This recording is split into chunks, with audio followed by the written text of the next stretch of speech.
Good point. Thank you. All right, today is November 2nd, 2021, and I'm going to call the regular council meeting of the City of San Clemente Council to order. Ha, thanks.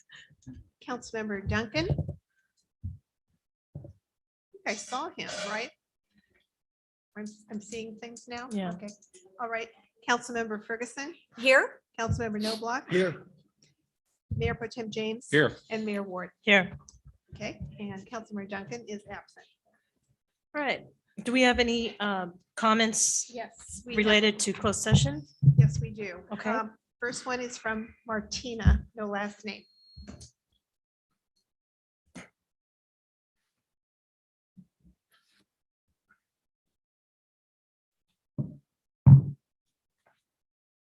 Good evening. And as you go into closed session tonight, I'd like to talk about the proposed sale of the plot of land on La Plata in Hermosa for the sale with Cypress. I strongly oppose it, as do many residents. I don't think the city is adequately substantiated that there is interest in a gas station / car wash in that area. There's lots more practical uses for that land that are in conjunction with the desires of residents, such as a pickleball court. And I'm very disturbed that I cannot see my no Amazon sign. As I've mentioned before, I believe that the LPPE is connected with the interest in that land for a gas station car wash developer, in addition to Amazon. So once again, I consider this a violation of my speech, that my sign is obscured, and I expect it to be remedied. Next public comment. Amanda Kitnia. Well, council members, I'm really surprised that the La Plata 2.2 acre section is on the agenda again. Since at the January 19th city council meeting, I was under the impression it was coming back to the city council, but not as a closed session discussion. So I'm really surprised about that. I'm also concerned why the agenda states that that it says 80-acre parcel on the southwest corner of Avenida La Plata and Vista Hermosa is on the agenda. Where did this 80-acre parcel is coming from? I don't know. I'm really concerned about that. This is something that is new and it shouldn't be brought up in closed session discussion since it was never discussed. What is this in reference to? I have to point out that at the January 19th city council meeting, Mayor Pro Tem Jean James brought up a new city hall council member chambers at the time frame of 3/49/29. And then when looking at the expression of Mayor Ward and Mayor Pro Tem James, I mean, they were gushing all over this. And I mean, I have to admit, Mayor Ward was radiant and she was, all very happy about this. And then if you look at the time frame of 3/52/54, and again, Mayor Ward states that we should be taking another bite at the apple to get more money out of the developers. And I'm really concerned because her expression is very apropos for her comment, because she's again gushing again over trying to get more money out of the developers. And quoting biblical scripture in this context is not a good thing. We all know how that ended up. Anyway, I just really opposed to this. I don't understand why at the January City Council meeting, there was two people, and now there is a negotiating party is Cyrus Express Partners. So what happened to the other vendor or the developer? So I really am concerned about this. I'm strongly opposed to it. I'm strongly opposed to the La Plata gas station that's going to basically trigger the TCA in doing a toll road because of the Amazon traffic is going to definitely amend or change the IBI study that they did. And I'm really concerned about this. So I'm strongly opposed to the La Plata gas station. I think pickleball is better because residents are already concerned regarding the San Gregorio Park being changed. And so I think it just fits more that it should be by the sports park at the Hermosa. And thank you for your time. Is there any other public comment? No, that's all. All right, I'll entertain a motion to go into closed So session. moved. Second. Moved by Mayor Pro Tem James and a second by Councilmember Noblock to go into closed session. Mayor, I have my hand up before we go to closed session and vote. I just wanted to clarify from the city manager, based on the public comments, why was a filter placed on the public comment screen for these meetings a few meetings ago? All of the, I guess the easiest answer is all of the portals have that backdrop on there so that there's no distractions or other visuals that come into play when public comments, so that the person speaking is centered within the visual.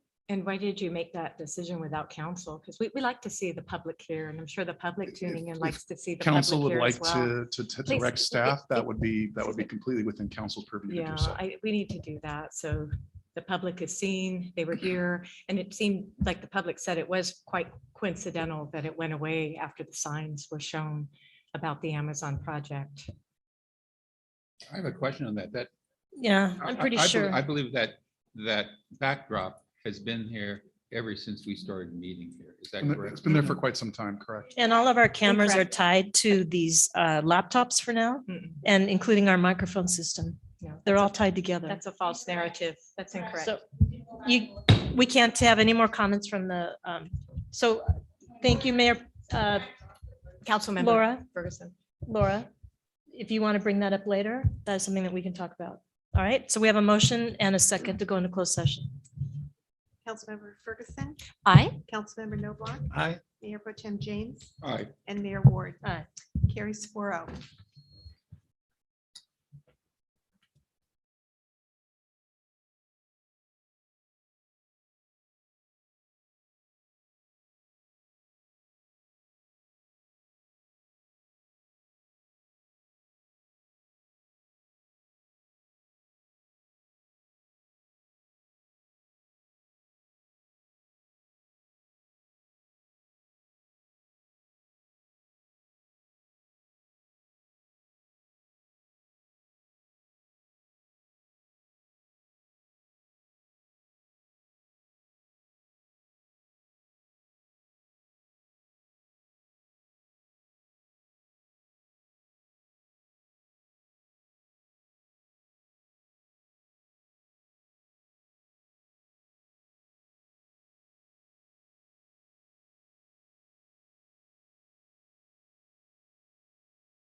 make us go live.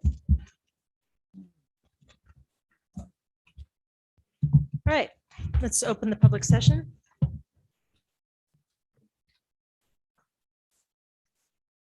Councilmember Duncan, Here. Councilmember Ferguson, Here. Councilmember Noblock, Here.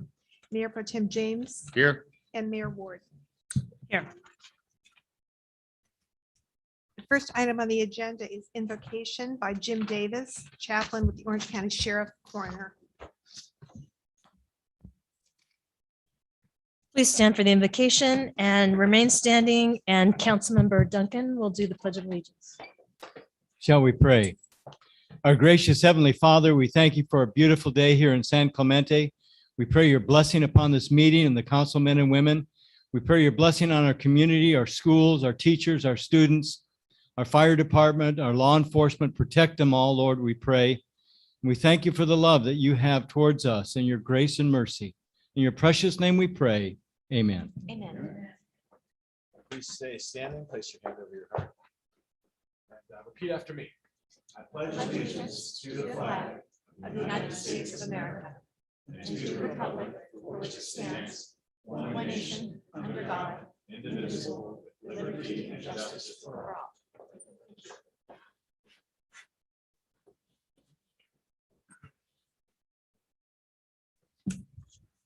The first item on the agenda is a Wellness and Prevention Center presentation by Susan Parmalee and Lauren Gallegos.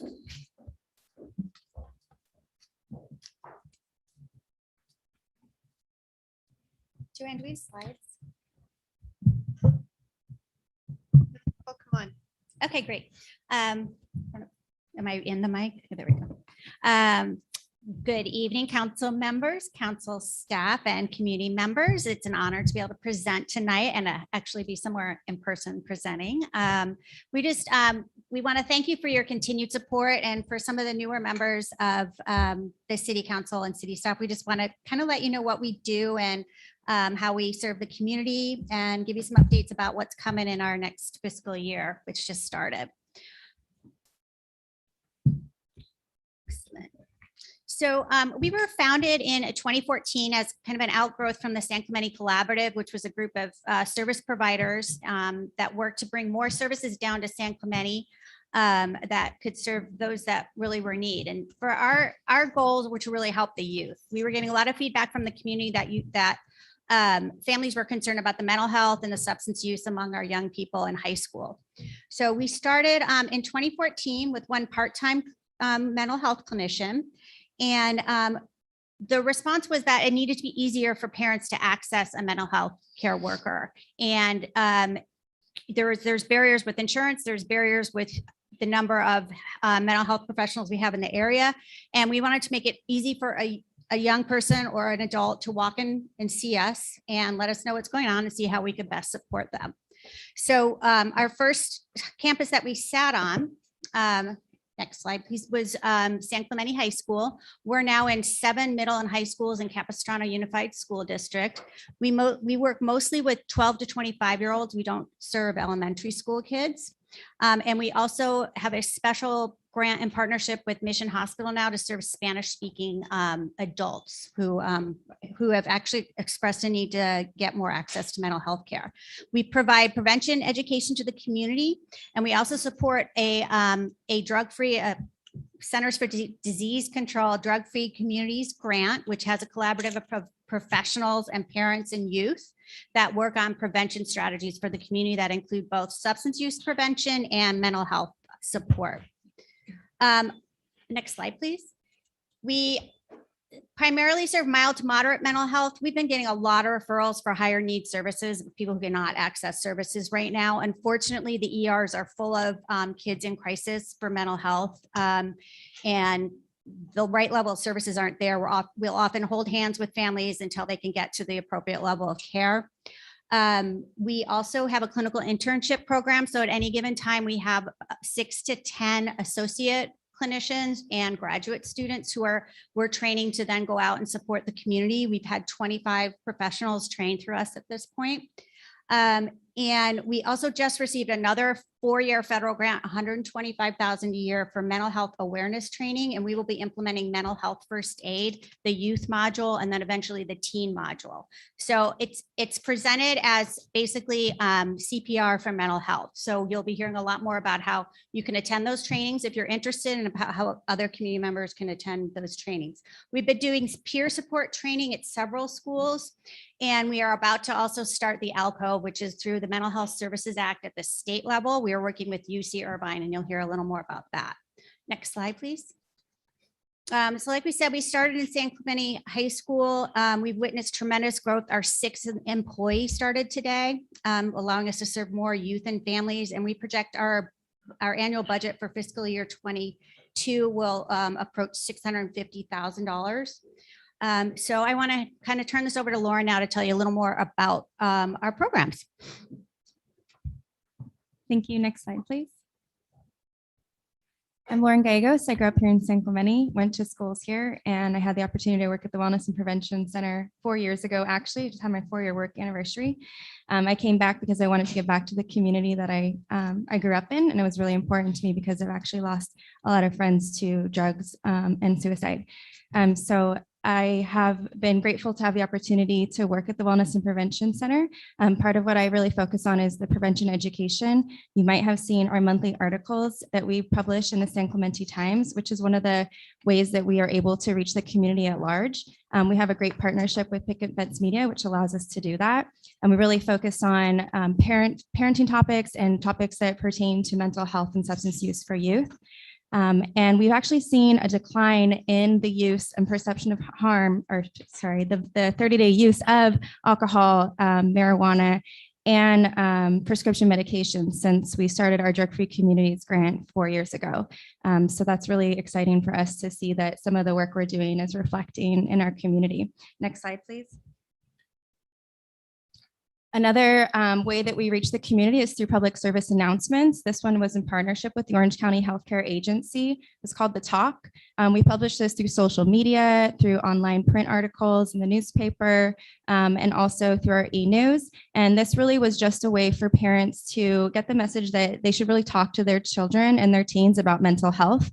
And we were able to publish both this in English and Spanish to reach both communities here in San Clemente and in Orange County. Next slide, please.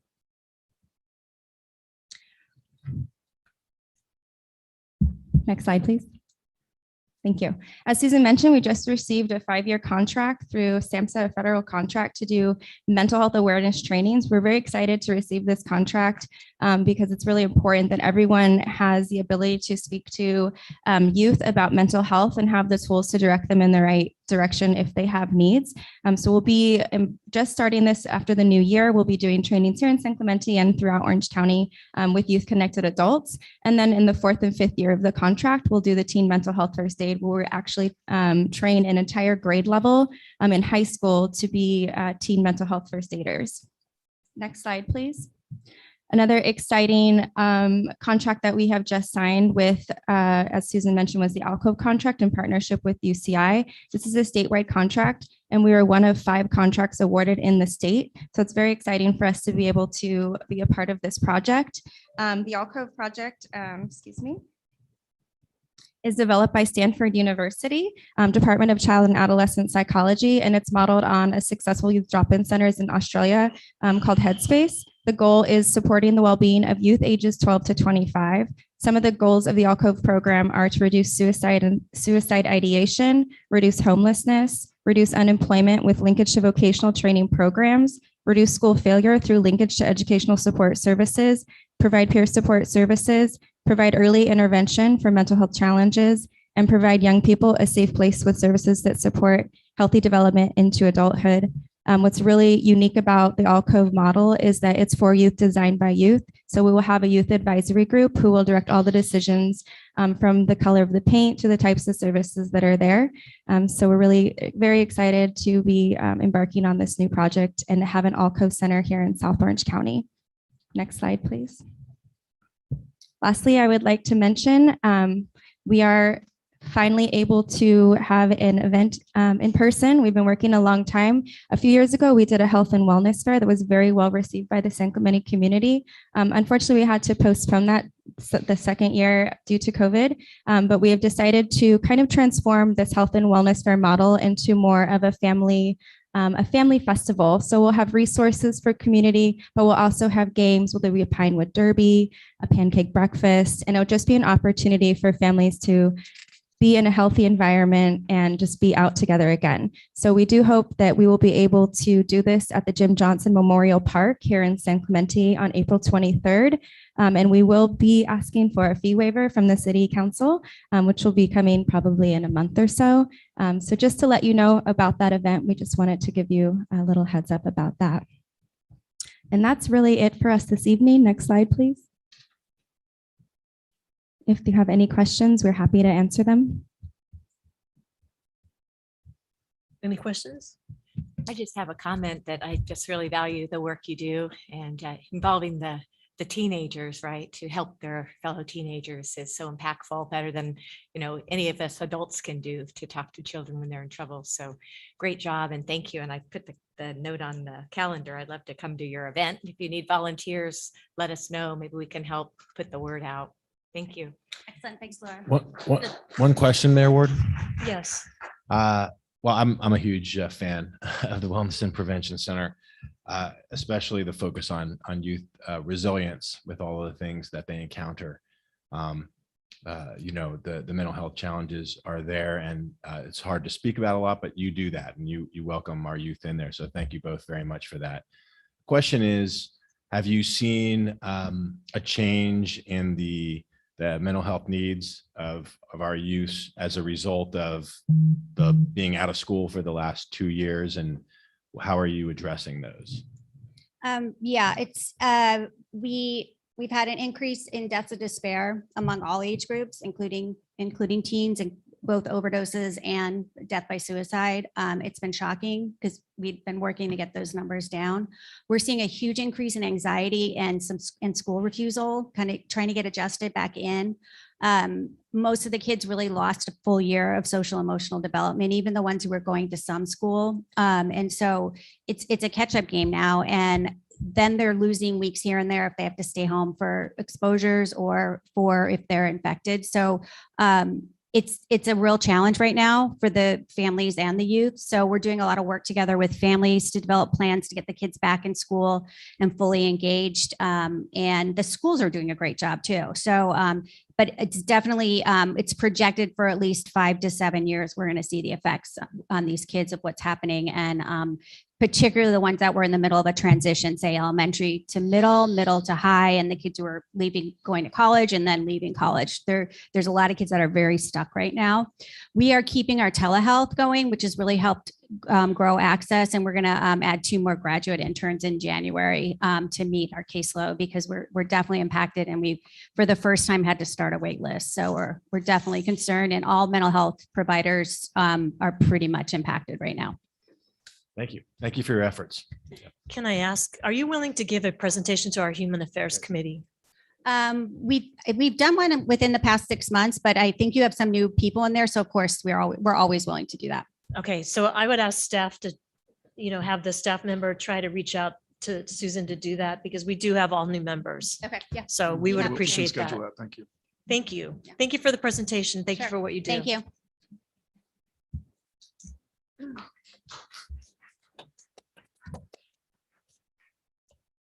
Members of the audience who wish to address council on matters that are within the jurisdiction of the city of San Clemente, but not separately listed on the agenda, may do so during the oral communications portion of the meeting. Speakers may address council once during either oral communications part 1 or part 2. A total time limitation of 30 minutes is allocated for oral communications part 1. We do have a few cards. All right, can you give Yeah. me 3? First speaker will be Amanda Kitnia, followed by an anonymous speaker, followed by Martina, no last name provided. All right. Hello, council members. I want to talk about two important issues. First, it's my understanding that filters are being placed on members of the public when they're speaking in oral communications during the live streaming of city council meetings. Even more importantly, these filters are targeted to block signs or even papers that the speakers may be holding and anyone standing next to us to help us hold our signs. Expressive speech includes signs, clothing, hats, buttons, and that includes our message. Using a filter to edit, modify, or alter our message is a First Amendment violation. I'm requesting that the city stop using these filters and recognize our First Amendment rights. During the closed session discussion of tonight's meeting, the city manager stated that this filter was placed because it was a distraction. The First Amendment is not a distraction. The second issue I wanted to speak about are concerns about public records requests. I submitted a record request regarding emails regarding construction equipment that has been stored for over a month at the Calle Cordillera and Calle Sombra streets. This equipment is located at the entrance of the proposed Amazon lot. However, when I received the PRA request back yesterday, I saw that it did not include an email from a San Clemente resident to Jonathan Lightfoot. And it also didn't include a photo that was contained. I called the city staff that forwarded me that completed PRA and asked if there was any additional information or if it was a mistake. And I was told that there was no additional emails or documents. The problem is that I had already had a copy of this resident's email that contained a response to Jonathan Lightfoot. I had submitted this PRA to see if there was any additional information or communications. Since I already had part of the email chain, but not all of the communications, this omission of these emails means that the city decided to pick and choose which information to provide to the members of the public. PRA requests are supposed to provide all related documents. This reminds me of a Councilmember Ferguson's lawsuit where she's seeking a court order to force the city to turn over documents pursuant to the Public Records Act. So if it happens to council members, it also is happening to members of the public, and that's not right. It's standard to file a lawsuit to obtain records from a FOIA request, Freedom of Information Act, if the government refuses to provide the documents without good cause, such as privileged information, and requester feels the request is valid. I advise the members of the city council to consider the issues that I have discussed tonight. So please remove the filters. And right now it's actually blocking my message, and my message is no Amazon warehouse in San Clemente.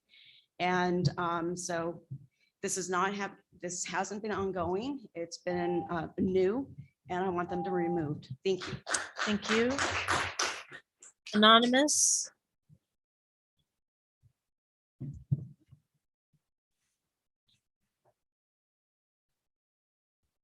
I'm here to bring to your attention two areas of safety concerns for residents and pedestrians on Via San Gorgonio. The two are intertwined. Cars are constantly parked on Via San Gorgonio, with the average width of an SUV being 7 feet, plus up to 18 inches between the passenger side of a car and the curb. Pedestrians are basically forced to walk in the middle of the road, with many with their children or their dogs. A dog has been hit and killed, which is very tragic. But thankfully, to my knowledge, no child or adult has been injured or killed yet.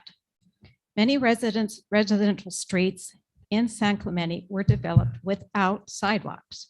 What makes Via San Gorgonio different is that it is a residential street without a sidewalk that is the only access to a city park that is utilized with large capacity.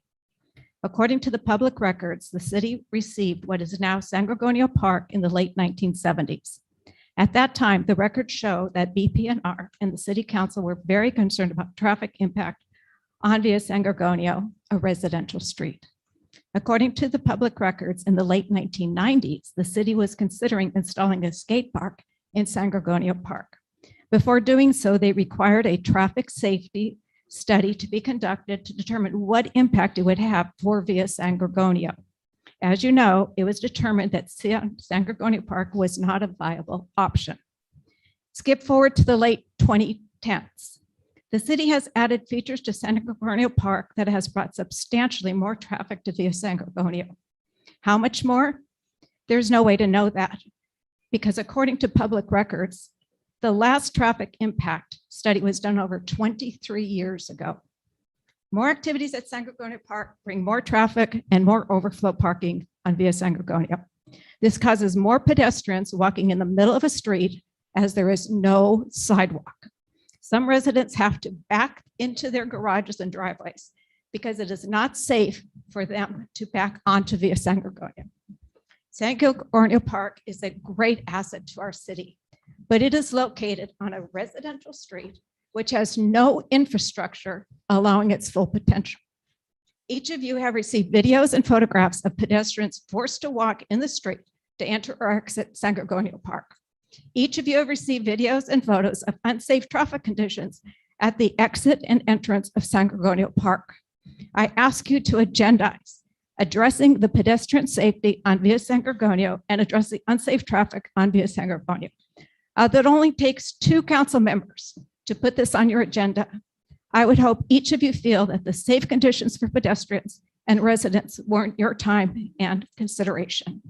This was brought to the Beaches, Parks and Recreation and the city manager during their public hearing, but I was told that this was not their concern. Thank you. Martina.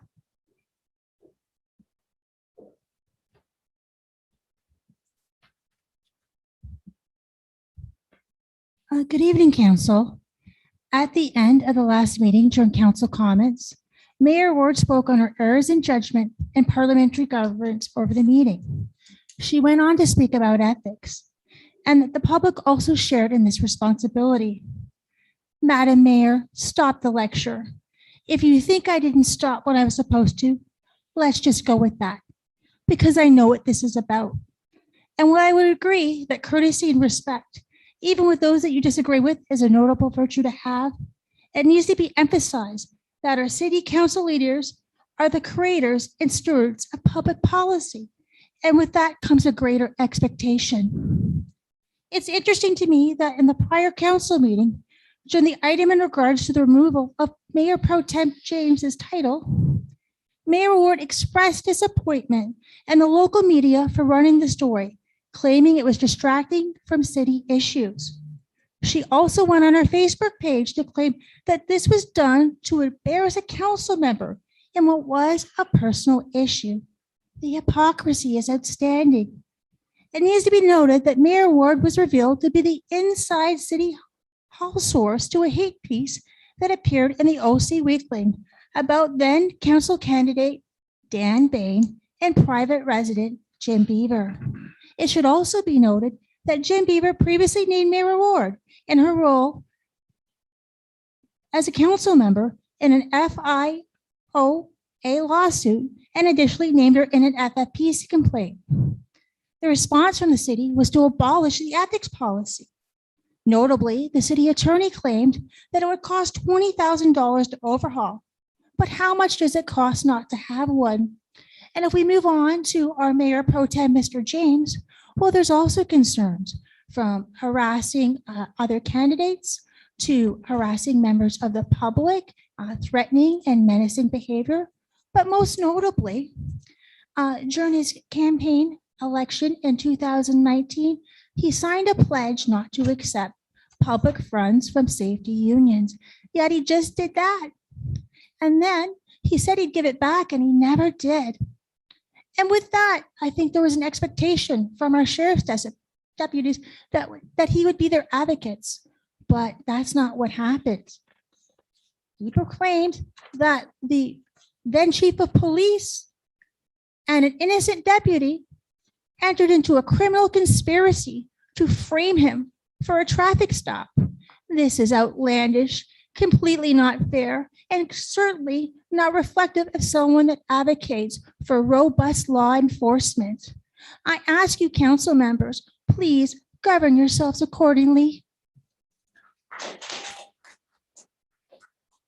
The next 3 people. Yes, Brad, no last name provided, Nikki Rathman, followed by no name, but it says gas station on Hermosa.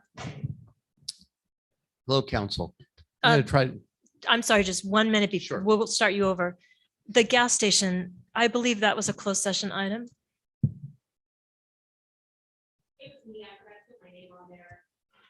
So city attorney, can you opine?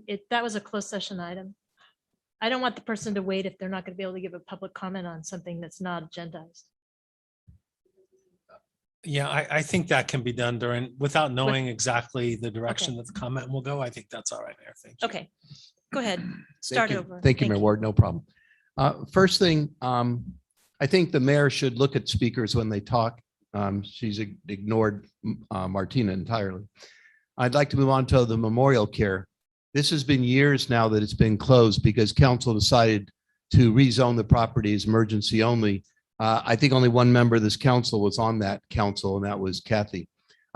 It's time to get rid of that emergency zoning and let it not be an eyesore that it is. If this committee that was formed of 2 people can't get it done, form another one, or just agendize rezoning the property. That eyesore needs to be stopped down. We know we're not going to get an emergency room here. That's just not going to happen. Comment on efficiencies of this council.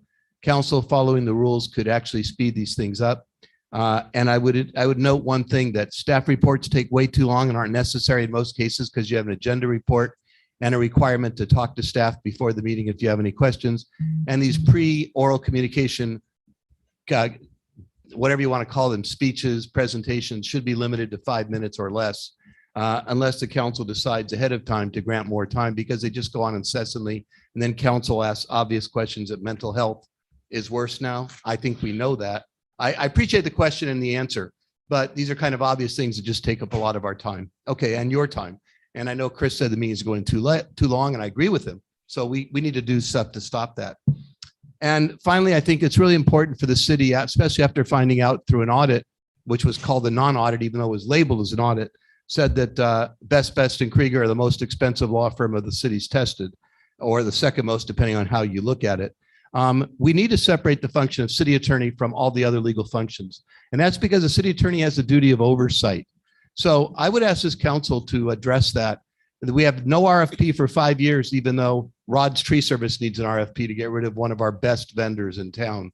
It's time to do an RFP, and it's time to get a separate counsel in that part of the RFP, either in-house or otherwise as city attorney, to overlook the other work. Because right now we're actually paying Best and Krieger to defend their own bad conduct or misconduct.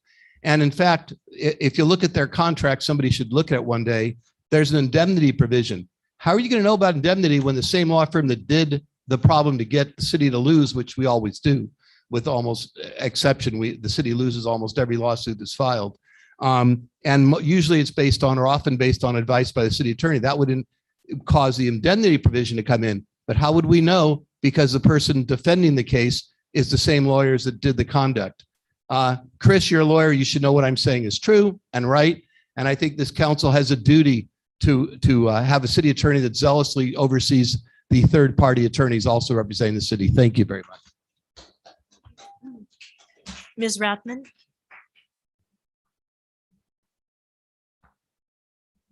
Good evening, Mayor, Council, neighbors. I'm Mickey Rathman. I'm a local resident as well as a shop owner on Avenida Del Mar. I was very excited last week to see that the holiday lights went up on all of our beautiful trees along Avenida Del Mar. They did a night of testing and they looked fabulous. And then they haven't been on since. It's my understanding that they're scheduled to go on at the end of the month after Thanksgiving. And I was just wondering if we might be able to turn them on early since they're installed and appeared to be working. It adds an extra beautiful ambiance to our downtown area, which helps our shops as well as our restaurants. Daylight savings or unsavings, I don't know which way we're going, starts on Sunday. So it will be darker earlier, and having those lights on would just be a delight, as well as lighting our downtown. Thank you.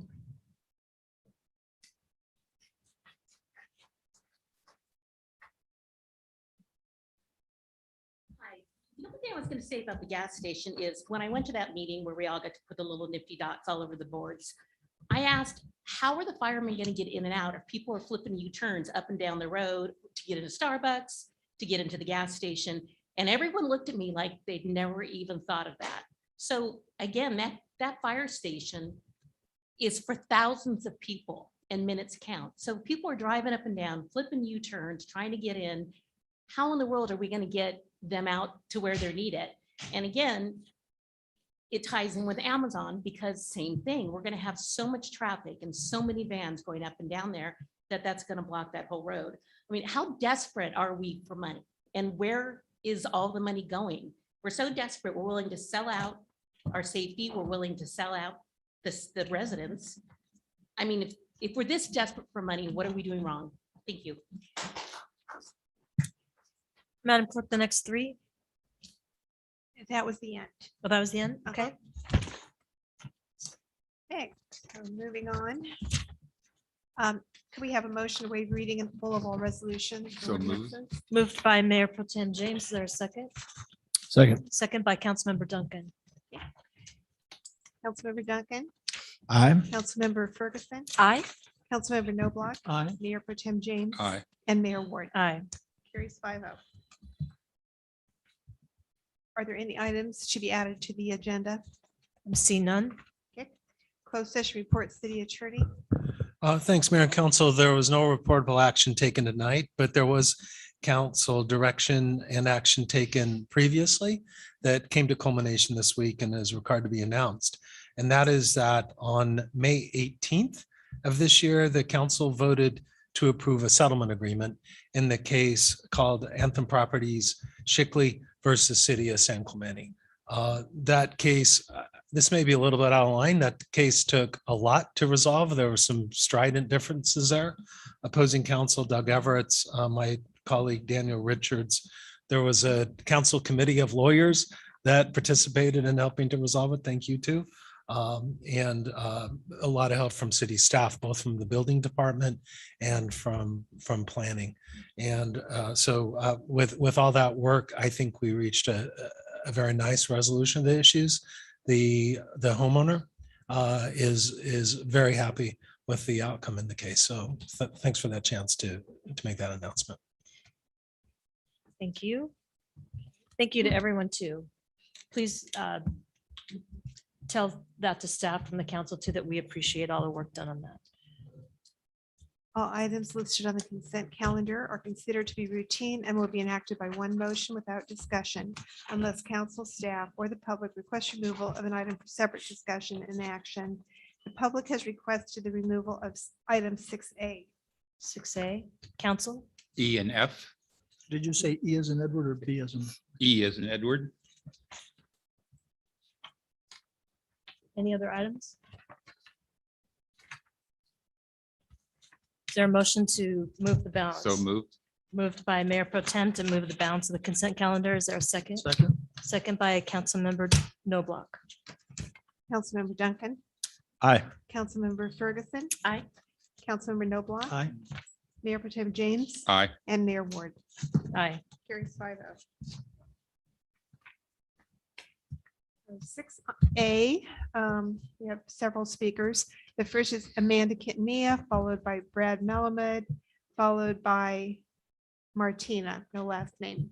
And before we get started with the time, can I do a point of order and ask that the air be turned on? Turned on. Turned on. It's warm. Thank you. Okay. The city attorney's interpretation of the point of order motion is a pathetic attempt to cover Mayor Ward's infractions of the law, the Brown Act, and the city policy. Mayor Ward violated the First Amendment rights of San Clemente residents, and there is no excuse for this discrimination. He mentioned section 4.4.4, yet he dismisses the procedure portion of the section whereby it states that each person desiring to address the council is requested to submit to the city clerk a speaker form. After being called upon by the mayor, the speaker may proceed to the podium. A speaker cannot proceed to the podium without doing so. The second speaker, a San Clemente resident, did not follow this procedure and violated this section. Furthermore, she could not have spoken immediately after the first speaker since the city clerk had already announced the first two speakers. Filling out a form after the fact is not waive procedure, and this impropriety by Mayor Ward allowed this speaker to cut in front of former Mayor Tim Brown when she should have been after him. During the city council meeting, Scott Smith stated at the 2:43 54 timeframe that the two speakers came up together and they shared their time. The city attorney was incorrect again, but he does not include this error in the point of order response. Section 4.4.5 specifically states in full that members of the public may not assign their speaker time to another person. So even assuming they could have combined their time, the second speaker was already out of time before she even started speaking. And it means that these two individuals were allotted 8 minutes of time, or the time of 3 speakers. Mr. Smith has made multiple errors of legal judgment on this issue among his numerous and other past failings. The city attorney feebly continues to use section 4.4.4 to say that the dais does not limit city staff, but this section does not mention anything about city staff. This section states that members of the public may speak for 3 minutes and project applicants and appellants may speak for a combined total of 10 minutes.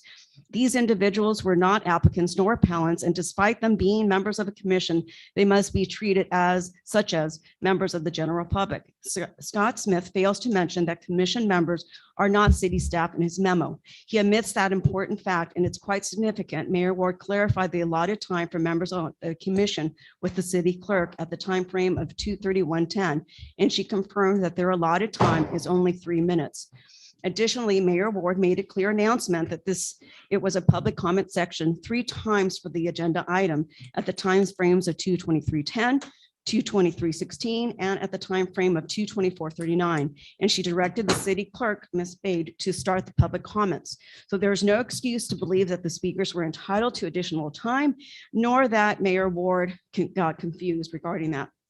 The city attorney further states that section 4.4.4 includes council's request where council is acting in a fact-finding or hearing capacity. The mayor may grant additional time, but this was not a fact-finding or a hearing type of scenario. Per mayor's repeated announcement, this was a public comment section. Furthermore, at no time did the first speaker request additional time for himself because he admitted twice that he understood that he was out of time. Is that the end? Thank you. Next comment? Do we have 2 more speakers? Yes, Brad Melamed, followed by Martina. Okay. Thank you. Oh, council, this item is about ethics, morals, and a clear cover-up. Scott Smith's memorandum raises malfeasance and lies or mistakes by the mayor and the city attorney. While we all make mistakes, adults with morals and ethics don't cover them up. They just fess up to them. Here is what exactly occurred. The point of order was for the October 19th meeting, and the mayor improperly, either intentionally or accidentally, allowed one speaker to speak for 7 minutes, 8 minutes with the 2 speakers. The mayor later made up a story. A mistake had been made and the policies are complicated. So we know this can happen. Mistakes can be made. But we pay the city attorney over $40,000 a month and $2 million a year and to act as co-parliamentarian and backstop the mayor. He failed, and he didn't mention that in his memo. The city attorney did not raise the issue at the time, even though everybody in the audience knew that the 3 minutes had been violated. The city attorney's inactions and not mentioning it was not a mistake. It was malfeasance. He failed to cut off the speaker as required. Yet the city attorney's memo failed to mention this. It was not accidental. The section says that the council's request the mayor can increase the time. There was no council request. So the city attorney writes, the mayor was laboring under the mistaken impression that the 2 representatives from the city's Beach Park Commission were speaking on behalf of the commission. The mayor wasn't laboring. She announced public comment, not staff comment. The speaker clearly stated he was only speaking in his capacity as a resident. The real insidious malfeasance and cover-up is by the city attorney who failed his duty as co-parliamentarian, but never mentions this transgression. He had a duty to stop the speech. He failed to intervene as required. A city attorney cites Rule 4.4, member of the public may not assign their time. So when the time was assigned again, the city attorney didn't say a word. How's that possible? He knows the rules even better than I, and I know them really well. So he knows that that couldn't have happened, but he doesn't mention a word. Then we go off into that meeting room with a Brown Act violation of 3 members in that room, and nothing's done about that either. Now, if I'm wrong about that, they can tell me, but my understanding was when I was here talking to Steve and Alora, there were no other council members here, and there were no other council members wandering around. The city attorney's memo is a cover-up, and the mayor only made a mistake, lied, or this is all about malfeasance. $2 million a year is why this occurs. we can't possibly criticize the mayor by the city attorney by raising the law when 2 or 3 members of the public who are sitting here knew the law was being violated and the policies are being violated. It is impossible for this city attorney to have missed that, yet he didn't mention it or include it in his memo. Shame on this council for keeping him as a city attorney. He needs to resign because he's not doing his job. Ms. Wheeler?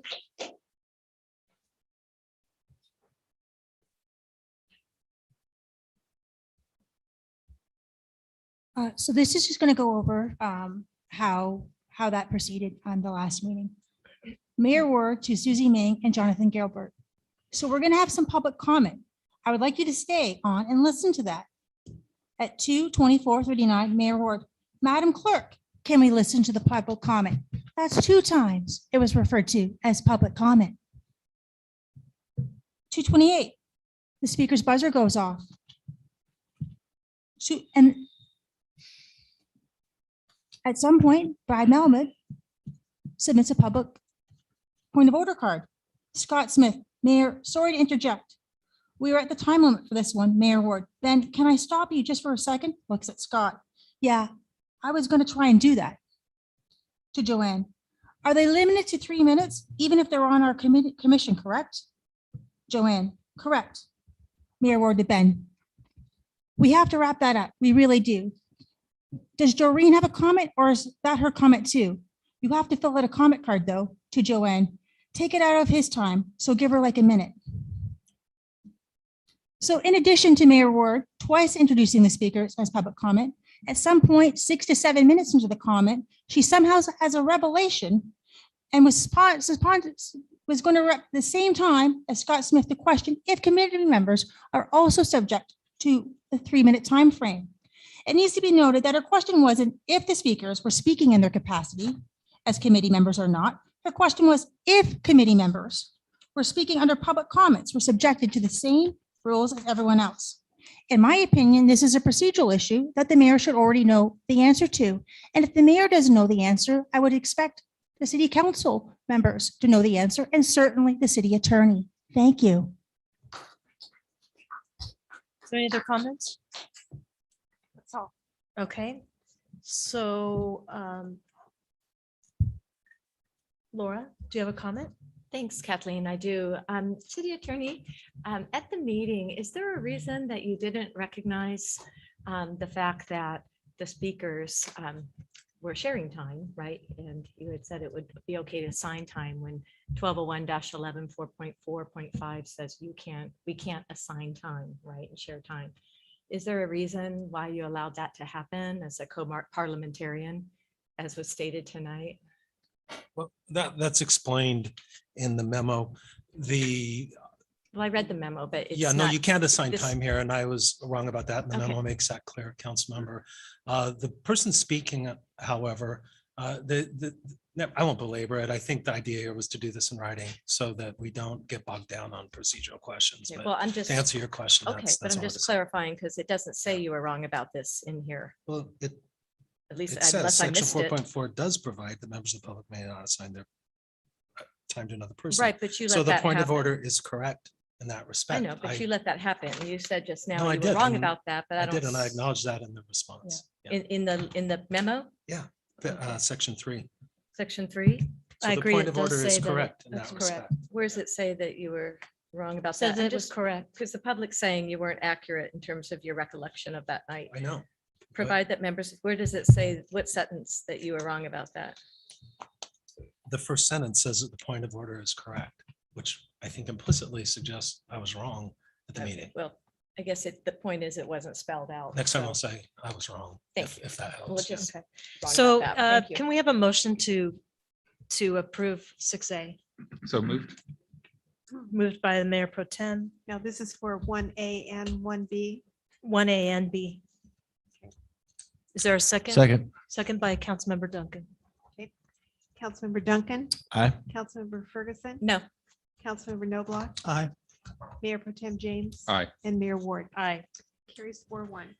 All right, 6E was pulled by Mayor Pro Tem and Steve, did you also want to pull E? Okay. So I just want to pull E and congratulate the city manager on getting, well, actually, Mr. Koger, I guess is who Yes, I. please. Absolutely, Mr. Koger. Is he here? He is on right now. He just came on. Is this his first time being? No, I Out don't of think so. I council? think he's been on another presentation already. Okay. So I could not be more pleased that we have a regular maintenance schedule for the sidewalks on Del Mar because they tend to look really rough. Mr. Koger, if you could kind of give us the background on what you negotiated, and there's some pretty serious price differences here. How did that occur? Good evening, Honorable Mayor and Council members. Kyle Koger, Public Works Director. So this service was being provided twice a year on El Camino Real, both sides of the street from Palizada to Presidio, and as well on El Camino Real all the way down to Victoria to the Pier Bowl area and kind of wrapping around that area. We decided that probably twice a year was not enough with all the foot traffic and, folks carrying Cokes and ice cream and stuff. It was really making the sidewalks dirty. So we went out to get bids to see if we could do it on a monthly basis. We think we could keep it cleaner that way. And we found a contractor that's a good bit cheaper. And so we're going to try a trial period for 7 months. And if it works out, hopefully we can put money in the budget for next fiscal year as well. Awesome. And do we know this contractor? What is this contractor's track record? It was actually someone that I worked with a lot in my previous job in Oceanside. He's from Fallbrook and did a really good job for Oceanside. So we reached out to him and, wanted to see, would you be willing to come up here? And he was. So we're happy about that. Thank you, Mr. Koger. That's all I have, Madam Mayor, and I'm prepared to make a motion at any time. All right. I'm seeing no comments, so go ahead and make a motion. So I make the motion that I said I was prepared, that we go with staff recommendation, approve a supplemental appropriation of $11,695 to account 001-634-43893. Number 2, approve and authorize the Public Works Director to execute contract C21-45 by and between the City of San Clemente and Power Clean, providing for a pressure washing system services in the downtown area for a 7-month trial period in the amount not to exceed $37,695. All right, motion by Mayor Pro Tem. Is there a second? Second. Second by Councilmember Ferguson. Councilmember Duncan. Aye. Councilmember Ferguson. Aye. Councilmember Noblock. Aye. Mayor Pro Tem James. Aye. And Mayor Ward. Aye. Carries 5-0. Thank Okay, you, Kyle. thank you, Kyle. Item F, I pulled- also pulled. I also pulled this one. So I'm inclined to approve this, but I would like to have a contrast from how much we were collecting previously at the end of the pier and how much we anticipate, what revenue we anticipate going into the future. Thank you. I'll defer those questions to our Beaches Park and Recreation Director, Samantha Wiley, please. Yeah, good evening, Mayor and council members. Thank you for the question, Mayor Pro Tem James. I'm Samantha Wiley. I'm the Beaches Parks and Recreation Director. So this is a substantial increase. The previous contract was a 6% gross sales. So what you're seeing is 4% increase in the first year, and then there's a 1% add-on in years 2 and 3, and it remains at 12% in year 4. The base rent went from $300 to $800. That number was, we landed at that number. We did look at that kind of the monthly rent that was submitted over the past probably 5 to 6 years to see what that average looked like.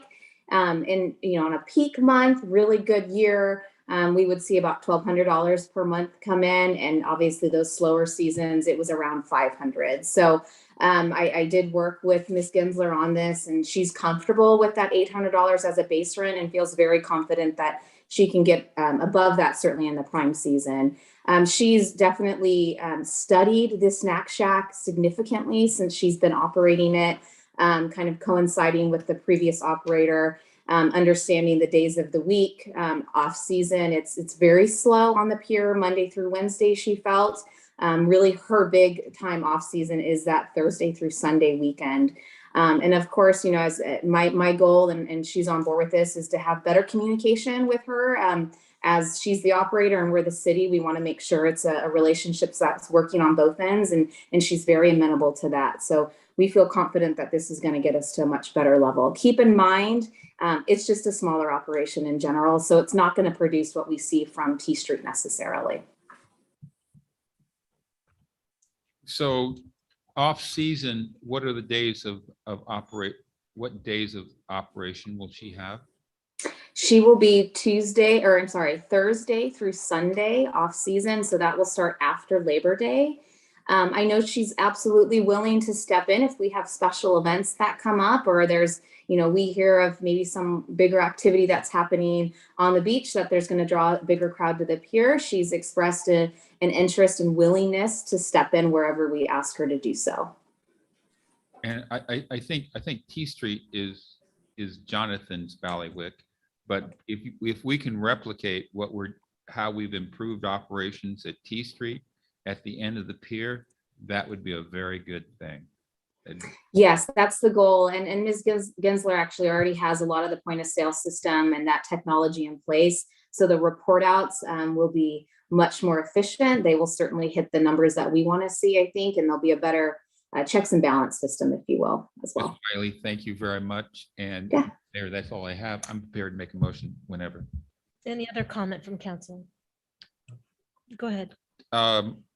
I move that we approve and authorize the mayor to execute contract C 21-46 by and between the city of San Clemente and Rebecca Gensler, providing for continued operation of the end of the pier concession. Second. Motion by Mayor Pro Tem, second by Councilmember Noblock. Councilmember Duncan. Aye. Councilmember Ferguson. Aye. Councilmember Noblock. Aye. Mayor Pro Tem James Aye. and Mayor Ward. Aye. Carries 5-0. Okay. Next item under unfinished business is a report from the Economic Development Officer concerning updates on economic recovery, outdoor dining, and trolley operations. And I do have a speaker card whenever you're ready for it. All right, let's go ahead and do the presentation first, so we know what this is, since we don't have a staff report. Good evening, Mayor and Council. I did provide some information in an agenda report, and we had discussed this item previously in June and July, and the council set up this as a placeholder, given that the economic development emergency order and the corresponding temporary outdoor dining program would be sunsetting on November 15th. So we had left this as a placeholder for the council to revisit all of the surrounding information pertaining to that program, should they feel that any changes were warranted at this time. I outlined a few different things, including the prior timeline and state legislation, and provided updated trolley numbers as well, since that was a request of the council. I'm happy to review in detail any of that information should you like, but that's all I'll say at this point. Thanks.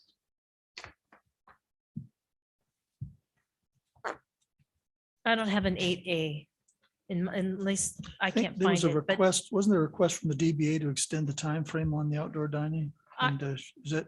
I saw a letter, but appropriate time to consider that? I don't know. There's a So- report in here. Mayor Ward, it's just 3 pages. It's easy to No, miss. I don't, it's an 8A and I don't have anything there. I have just the policy after it, so. Anyway, but I do remember you sent the trolley numbers, I believe, in an email to us, the recent Correct. ones. Yes, so through October, the number in the report is that we were averaging 29 riders per trolley hour.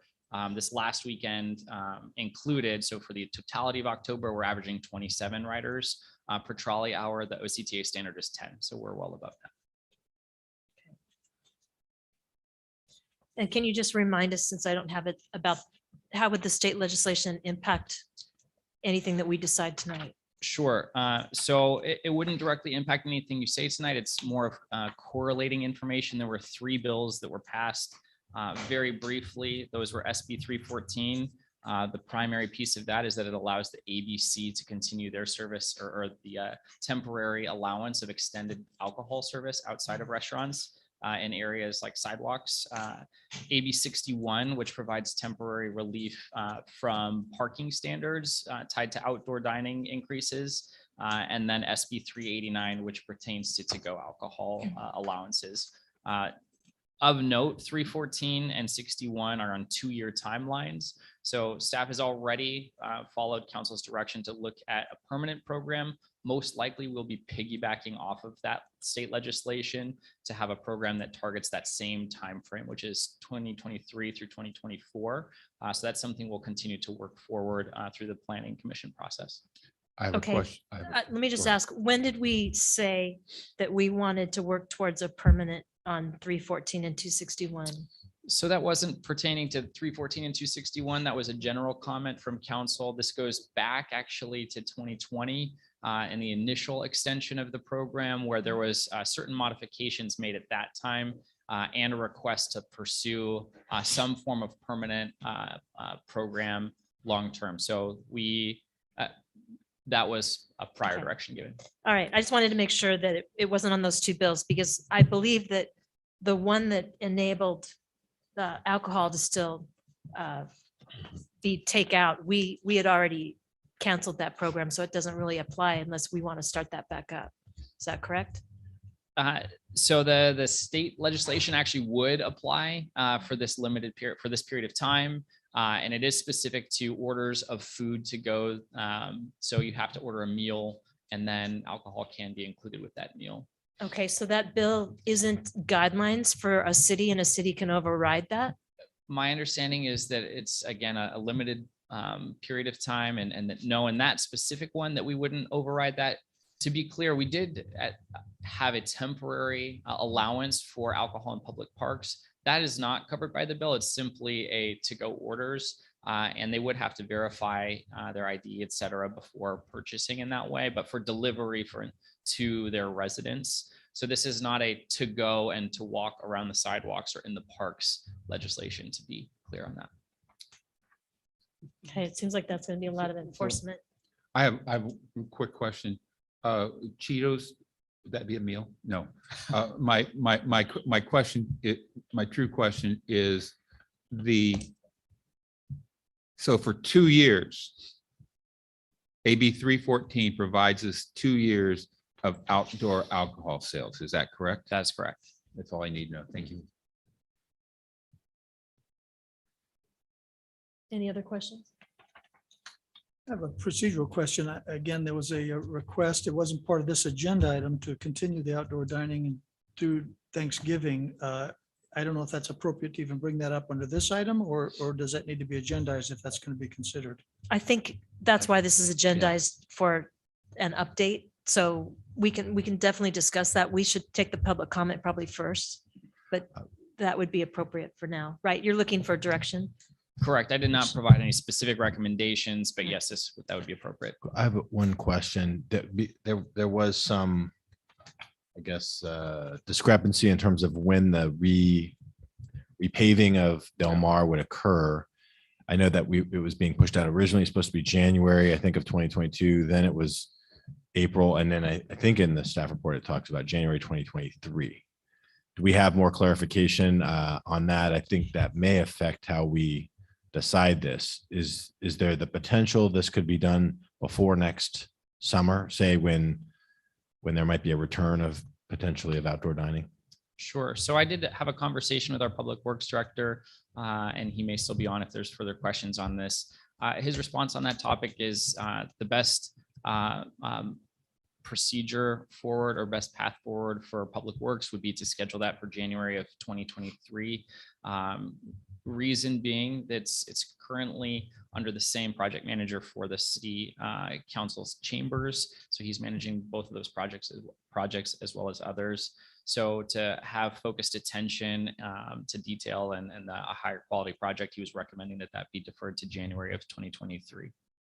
Well, chambers, that's not important. So yeah, because this works so well in this building, right? Yeah. Okay. So in other words, it's probably not really a factor, I guess, in this because there's not going to be repaving in the near term that would disrupt outdoor dining there. Is that That's correct. If the council really wants to prioritize that project, I'll relay that Mr. Koger certainly will make his best effort to make that occur before this next summer. That's just his recommendation to defer that into January of 2023. So that opens a question for me to the city manager. Okay, go ahead, because I have one too. So this is a bandwidth issue. Absolutely. Yeah. Do we have staff vacancies that creating a bandwidth issue? That is correct. And as I've kind of communicated, I think at the last or the prior council meeting before that, when we come back with our first quarter report, one of the things that we're going to be adding to that quarter report is a status by department as it relates to vacancies, new hires, or pending recruitments. We do have a significant amount of vacancies. At the last I checked, Public Works in totality had about 8 vacancies. Some of those obviously in different divisions, not necessarily all in the engineering division. But Mr. Koger is down a management analyst that's just about ready to recruit, a engineer position that is vacant. And he also has currently an interim deputy public works director. So he's trying to prioritize projects. And obviously the chamber was something that wasn't necessarily in our 6-year CIP. It became an issue kind of COVID related, and then ARPA monies helped with that funding process. And so this particular engineer was in charge of the second floor substation remodel. Sean Ryan did a great job. And now he's devoting the attention to the bid for the council chambers, which will go out to bid before the end of the year and come back to the council. But it is a bandwidth issue, correct? So managing projects too is, Yeah. when you have yeah. more than one No, going on. I get it. I'm not going to argue with that. I wish there was a better answer though. I agree. And Del Mar, I mean, the T zone, if you will, is kind of our gem to downtown, and it's got a lot of businesses and other retail that we need to work with on that project. So it will take a lot of staff commitment because every property and business owner has different needs that we need to work with. And so we need somebody who's got the bandwidth to address that and give those businesses and property owners the right service they deserve. So the city council chambers will be, I guess that project will be concluded in May, June timeframe. Our goal is to have that to you for approval for an award of construction before the end of the calendar year. And our current timetable is to be complete by June of 2022. So why couldn't it begin in July of 2022?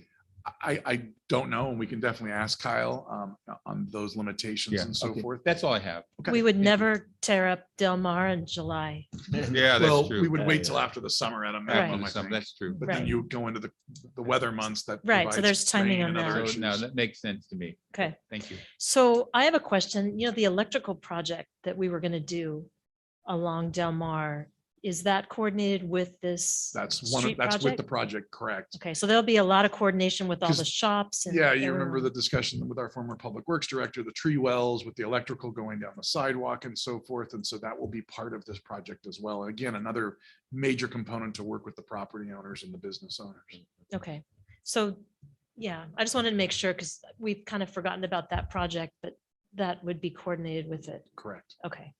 All right, so can we just hear the public comment really quick before we deliberate? Mickey And- Rathman.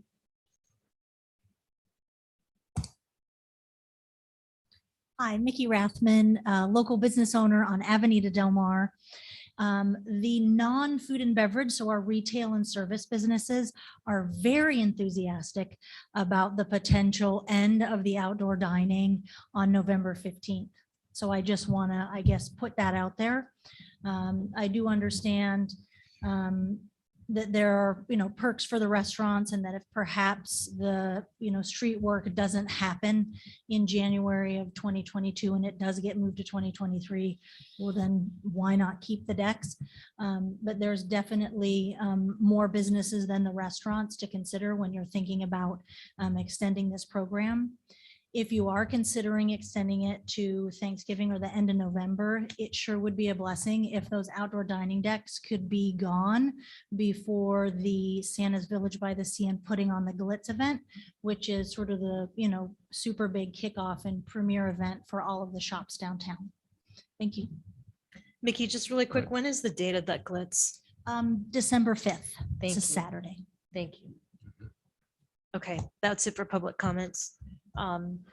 Anyone want to start? I'll start. And Steve alluded to it. We did get a comment from the Downtown Business Association. I'm the council rep there about extending it to December 1st. And I've heard probably equally from restaurants that they would like to go into the holiday season, they say, and from shopkeepers who say, give us more parking, take down some of the obstructions in front of our businesses. So I think that's the obvious tension there. I think right now I would probably support going to December 1st, which was the recommendation by the DBA. I think that probably balances it out. We could make sure then that it's gone obviously by the 5th. And there were some recommendations in the staff report about how we can assist the businesses with a dumpster and with storage, perhaps to alleviate some of the charges. They did make big investments into these structures, want to minimize the economic adverse impact to them from all of that. I think we should take all of the steps that were in the staff report. But I think on balance, I hear more positive things about the outdoor dining and people liking it and making trips to San Clemente to go specifically for the outdoor dining. I think that does generate more business generally for the area. So on balance, I think I would probably support going to that, I guess, just past Thanksgiving. Question I have regarding the materials that are in the street area right now, the rails and the platforms and so forth. It's the restaurant's obligation to remove that. Does our permit require a specific time frame for removal of those materials? I'm just concerned about them sort of sitting there and they don't disappear by December 1. I think we can set when they need to be cleared off the street, right? So, and that would be completely. Is that part of our approval process that we can set a date for, specific date for removal? Absolutely correct, Councilmember Nowak. In terms of what the previous date was, just to use as an example, if it was November 15th, thank you. If November 16th came by and a business didn't have their parklet cleared, we would initiate a code enforcement process. But keep in mind, the first step to our code enforcement process is education and compliance before citation. But to your point, and I'm sure that the DBA's concern is, if you have it by December 1st, you've got 4 days thereafter to gain compliance in lieu of the putting on the glitz and all the other Christmas events that we're doing downtown. So we would probably have to take a little bit of an aggressive approach with them to not let them linger beyond that, Right. obviously, from that standpoint. I was thinking with Thanksgiving coming at the end of November, rather than December 1st, a day or two after Thanksgiving, so that the outdoor meals can be had and a few extra days for removal so we don't interfere with the glitz. When I heard that request, I was thinking, could we move it back toward a little closer to Thanksgiving? You would say have the deadline before Thanksgiving? No, after, but rather than December 1st, I don't know, I have a calendar in front of me. Well, the problem is 25th, so the problem is if December 1st, if you go any later, you're into the glitz because it's the 5th. You know what I mean? no, Or you're I saying don't mean earlier? later. I mean, moving the date for termination closer to Thanksgiving so that not December okay. 1st, it's like Yeah. November What's 26th or 7th. Well, so what you then would Yeah. have is you'd have Friday, the 26th, Saturday, Sunday, 27th, 28th, and then you go to the November 29th, which is Monday. I would be in favor. That's probably okay. Of the Monday date, November 29th. And absolutely, they have to be off the street by Friday, December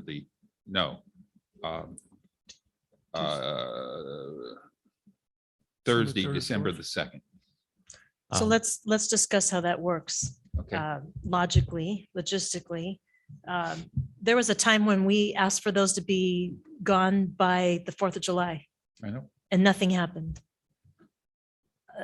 I don't think anything happened. I don't remember, how it came about, but, we were like, it's done. And then I think weeks later, they came and said, we want to extend it. But nothing happened when we made a ruling saying that they were done. I think it was a little different. I think that was about either you're going to start paying for the lease or you have to remove it. right? So there was a little bit of, It might have well, been, are but they I gonna think, I'm not sure I'm not sure the timing, but you might be right on that, but Yeah. they didn't move quickly. Sure. You know, I remember when we talked about this, we were all pretty unanimous that it was November 15th, that we gave them an extension to the 15th. Yes. For this, and that we were done with it. I would remind the council that not everyone can even get staffing for these. Right. I'm not against the ones that don't take any parking, like at the Pier Bowl, this could be a compromise. The Pier Bowl, that's not any parking. It's, you know, the shops that they're in front of are the restaurants. I would be for leaving that, since we're going to be looking at those permanently anyway. And maybe any that are in the Their own private lots. parking in their own lots, that could continue, because I'm not seeing a problem yet with everything being open, that's a problem. But I am seeing a problem with Del Mar. And we're going into really cold weather, and I just think to Well, it get it never by the gets that glitz, it cold. really needs to stop. Oh, it's pretty cold right now with the wind coming up Del Mar. It's pretty cold. But I would just, if we really want it done by the glitz, I think it has to be November 15th, because I think they don't even have plans for where they're going to put it. And so let's talk about that. I don't know about dumpsters. I think with CR&R, if someone's going to throw things away, I they can can speak make to that. that. What we Go were ahead. going to do is we were going to get some large bins, if you will, but rather the large roll-off bins, and make them available with a certain window at our maintenance yard so that they could go there and dump their stuff for free. We wouldn't do it on Del Mar because it would A, take up more parking spaces, and B, it would probably open us up to a lot of illegal dumping Right. that would occur as well. So having it at the yard, the business would owners be would be dangerous. afforded that option to go there and take Have their- we ever discussed, because I don't remember discussing it, providing storage for any of these? Because I don't remember ever talking about in the future for these. No, we have not discussed providing storage to the. So I have concerns how that would even work when we have our own staging and things that we're trying to do, how we could ever take control of anyone else's property like that. No, we would purely be using the roll-offs for them to dump the material that they no longer want to use. It would not be a storage scenario. It would just be if you would like to not have to make a trip to the dump, you could make it to the city yard and do it at no cost. That's it. Oh, so no storage. No storage. I We don't do have- remember I know that there are some discussion. businesses There was that a would like to separate, store it. there was a separate storage component. Okay, go ahead, Jonathan. Yeah, if Yeah, I could can just you- clarify briefly. So I did have a chance to talk to our environmental programs and public works on this topic specifically. And so a couple quick clarifications. One, for the CR&R bin, CR&R would take care of all the proper waste disposal, so they wouldn't have to worry about recycling, et cetera. I think that most likely the best solution for that location would be our old city hall site because of the access issues that they'd have, since that's a secured facility at the city yard. And it would be a limited period of time where we'd let them know this day, this time you'll be able to drop at that location. We'd have those be picked up. The storage is something that I put into the agenda as an optional discussion item as a way to mitigate some of the expenses. As I mentioned, there's going to be about $2,500 to $3,000 for teardown, and then the same cost for reassembly in the future of those materials. And that does not include any kind of storage of those materials. So one option could be a pod storage, where a business or restaurant obtains a pod, stores up all of their materials into that one element. And then we could look at City Yard potentially, where the homeless camp was previously, as an option for a limited term period. Again, the goal on my side of staff is to work in the background to get the formal guidelines updated, et cetera, so that a version of this program can come back in the spring. So that would not be long-term storage. It would be something that we would be able to specify at a given time. All of that is removed from the premises. We certainly do not have to provide that. That was just an idea that I was floating through the report. Okay, well, It's that was my also- second comment, that Yeah. by storing, we're assuming that we're going to allow this again.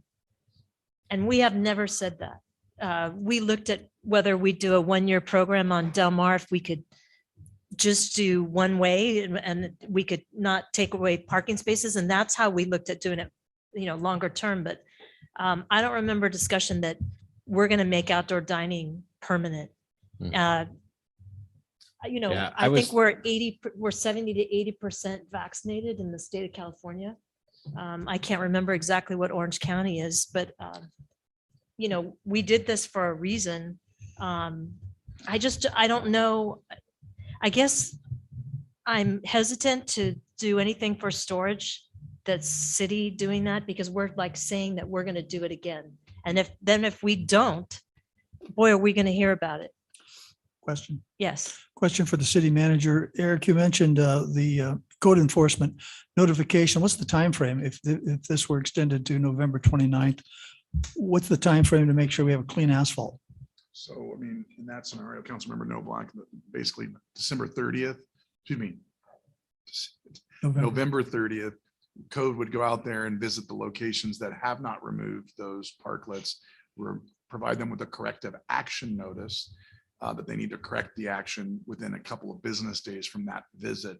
And then within a couple of days, if they hadn't done the corrective action, then we would issue a citation to them in an intent to get them into compliance before the. So they could just do nothing and the citation would happen and they still do nothing and they continue to eat out and. Well, that could yes, happen but on the 15th too. Yeah, but it also could be Give that, us I some mean, time. I'm not. At what point does the city send its crew out to physically remove the stuff if they don't?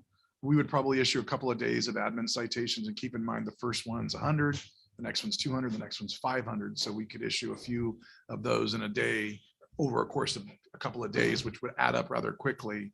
I would have to talk to the city attorney about when we could say, okay, you're not complying and now the city will step in and remove it. I would want to vet that. Well, into pretty the- quick because we're talking about occupation of city property. And so we could move as quickly as we needed to, I Well, think. I don't know how quickly is. Well, I Eric think, has explained like 3 days and then 4 days and. I think 2 or 3 days of notice and then backhoes.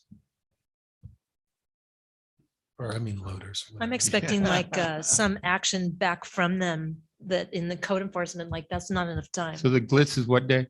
The Fifth. 5th, December 5th. Yeah, no, we got to take down on the 15th.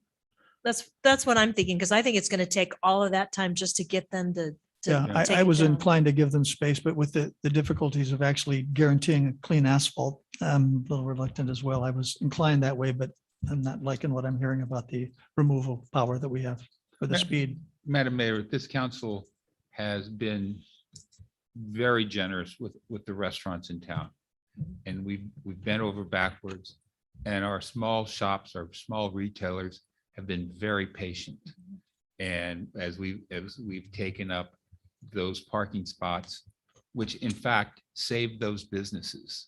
And now I think we need to recognize that our small retailers have borne the brunt of that. And I think the 15th is the 15th. I don't want to back up against December 5th and the glitz. Yeah, I would move that we receive and file the staff report. Second. Just one more comment. My thing with the storage, Mayor Ward, was it's an incentive for them, frankly, to take out the materials.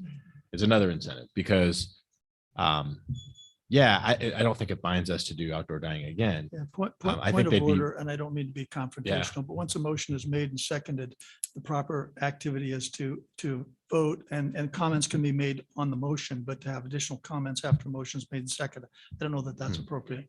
Actually, I think we can have discussion after a motion second. Is that not correct? Either before or after, yeah. Right. We Once it's on can the do it. table, yeah, you can discuss Okay, more. Because there if might that's be- appropriate, that's Yeah. fine. I didn't mean to interrupt. I just Yeah. want to make sure we follow are protocol. you saying that you just want to move on? Is that? Yeah, I just Okay. basically accept the staff report and the 15th is the 15th and we're not making a change. I need to ask if there's a friendly amendment for the Pier Bowl, who doesn't affect shops, and for any restaurant that has their own parking lot.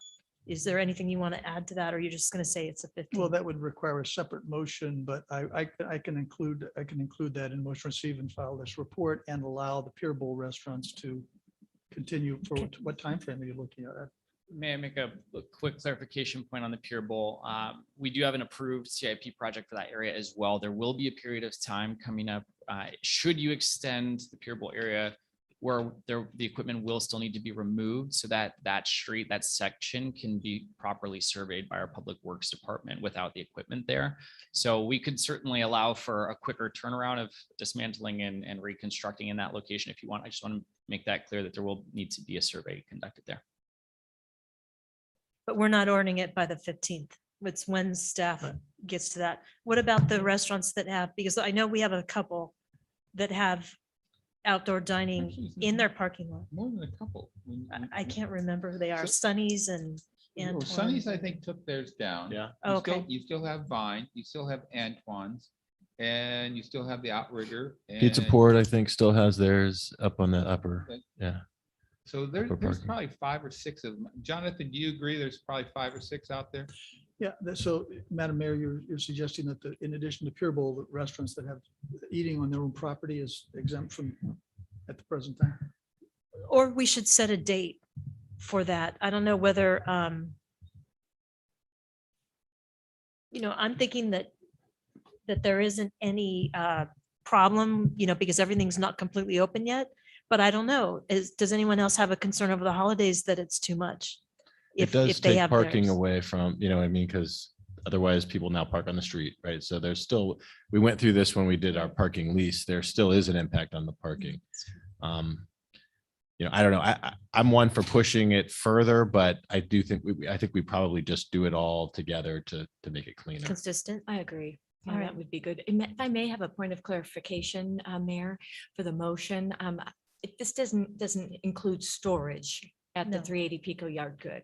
So No. we have all the residents that look down on this yard and I just oppose having that be a storage yard.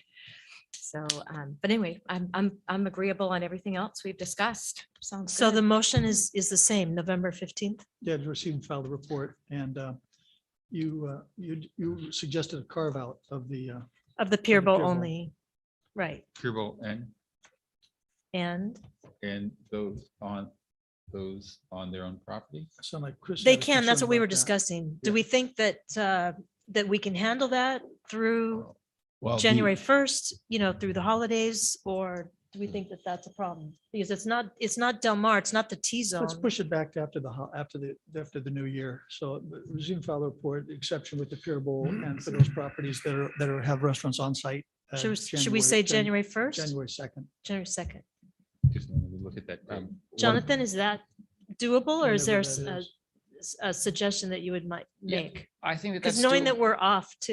you know. Yes, I do think that that's doable. Obviously, there's a couple of dark days at January 1st, so it may just be, Sure. a couple of days after that. And I would add that my assumption is that the desire is not just to continue, but to extend the existing license agreements where they continue to pay it as they have been doing towards that service. And then I don't know if there's an interest in a commensurate extension of the trolley, but if you could just make those 2 items clear for me. I'm not interested in it because we're No. bringing the my parking motion back. Didn't include the trolley. So Monday, January 3rd is the federal holiday for New Year's. So I would move it to January 4th. Mhm.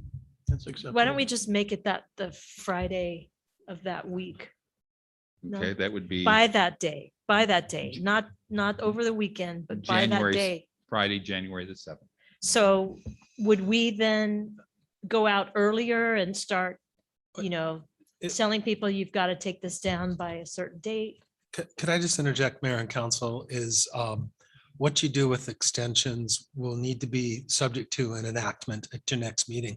So we can flesh out those details in. One thing we need to talk about is what you're allowing to spill over on January 1st by preemptive state law has to continue for 2 years. And I'm not hearing anybody wanting to enable that. So perhaps what we can do is with regard to the Pier Bowl, bring that extension back. That one's easy because it's on city land. You can end it whenever you want. And then let's talk about people dining in their parking lots, because that probably has to end at midnight on New Year's Eve, or it won't end for 2 years. I didn't quite understand that. Because of the state law? There's preemptive state law that grandfathers whatever spillover dining in parking lots is happening for 2 years on January 1st. So we can explain this more when we bring it back, but you'll need enactments covering spillover in parking lots and dining on city property in the Pier Bowl, and we'll bring those and we'll explain what's going on, and you can fill in those dates at your Okay, next so when meeting. you bring that back, you bring us the logistics of how it all works and how it can be possible to where that doesn't happen, to where we have something that's existing that we have to do for 2 years. Right, we'll do Because that. that may change what we So vote we're on. bifurcating the motion then to allow staff to come back with it. Yeah, because we have to enact it then anyway. I wasn't Anyway, thinking you have about to that. amend your emergency resolution and adopt an ordinance if you're going to allow it into the new year. Okay. Okay. But we need all the facts then. So you kind of heard what we're Yeah, thinking, I think but we know exactly what we need logistics to are, write. Thank and you. Mm-hmm. enforcement are going to be a big part. We'll try to tailor the enactments to your deliberations and decision as closely as we can. Right. Do we have staff direction for the dumpster at the old city hall? Is Yes, that- because that's okay. what they're going to have to do to. So around the make this 15th or happen. whenever that. Correct. And then Member Noblock, you brought up the question, well, whatever the date is, we'll be giving them notice far in advance of that date to let them know this is the drop dead date for removal as well. Thank you. Okay. Okay. And, they're only going to be able to remove it on certain days. They're probably not going to be able to do it on a weekend. Yeah. So that's going to have to be factored in also. Okay. And there was consensus that the trolley ends on the 15th too? Is Yeah. that- I'm not interested in, if we're ending the dining, the trolley does not need to be running. I mean, I'm hearing, we want more, we want the lights on now and we want the trolley now, for Christmas, but I don't see the connection between the dining and the trolley. I feel like the trolley. we people did it for got- parking. Well, that was part, mitigation. yeah, okay, but now people just enjoy and expect the trolley, I feel like, and the holiday season is like the perfect time to be on the trolley. I don't know, that's just my perspective, but I don't see that we definitely need to end the trolley just because we're not going to continue outdoor dining. Well, it's a money item too that we have to think about. We definitely have our ridership, but we'll be going through the funds faster than we intended. Yeah, it gets kind of With chilly. There's OCTA. no windows on that trolley in the wintertime. It's kind of. It's still packed. Yeah, what can I say? Yeah. I don't know, that's just my thought. Is it isinglass on it? No, I don't know. Yeah, the trolley is just, from my perspective, is a winner. I mean, I look at the trolley ridership on Sundays and it's phenomenal. I hate to see it go away, Can but we I do- understand the money piece as well. Jonathan, do we have funding to run the trolley through New Year's? So the direction that the council gave previously of Saturday, Sundays, we would have additional funding. We're using funding right now that was from the payments received from the outdoor dining decks. Just over $30,000. We do still have some additional revenue coming from that. If we continue to charge for that outdoor dining areas that remain, then yes, I think the Saturday, Sunday would be able to continue funded by that pool of money through the end of the year. I'd like to see that as an option for our next meeting and then we can vote on it then. I agree. But give us the amount, the revenue that's required Certainly. or what we're getting so that we can offset that. I really don't want to go into the OCTA money and then we're going to sooner have to pay for that trolley. Okay.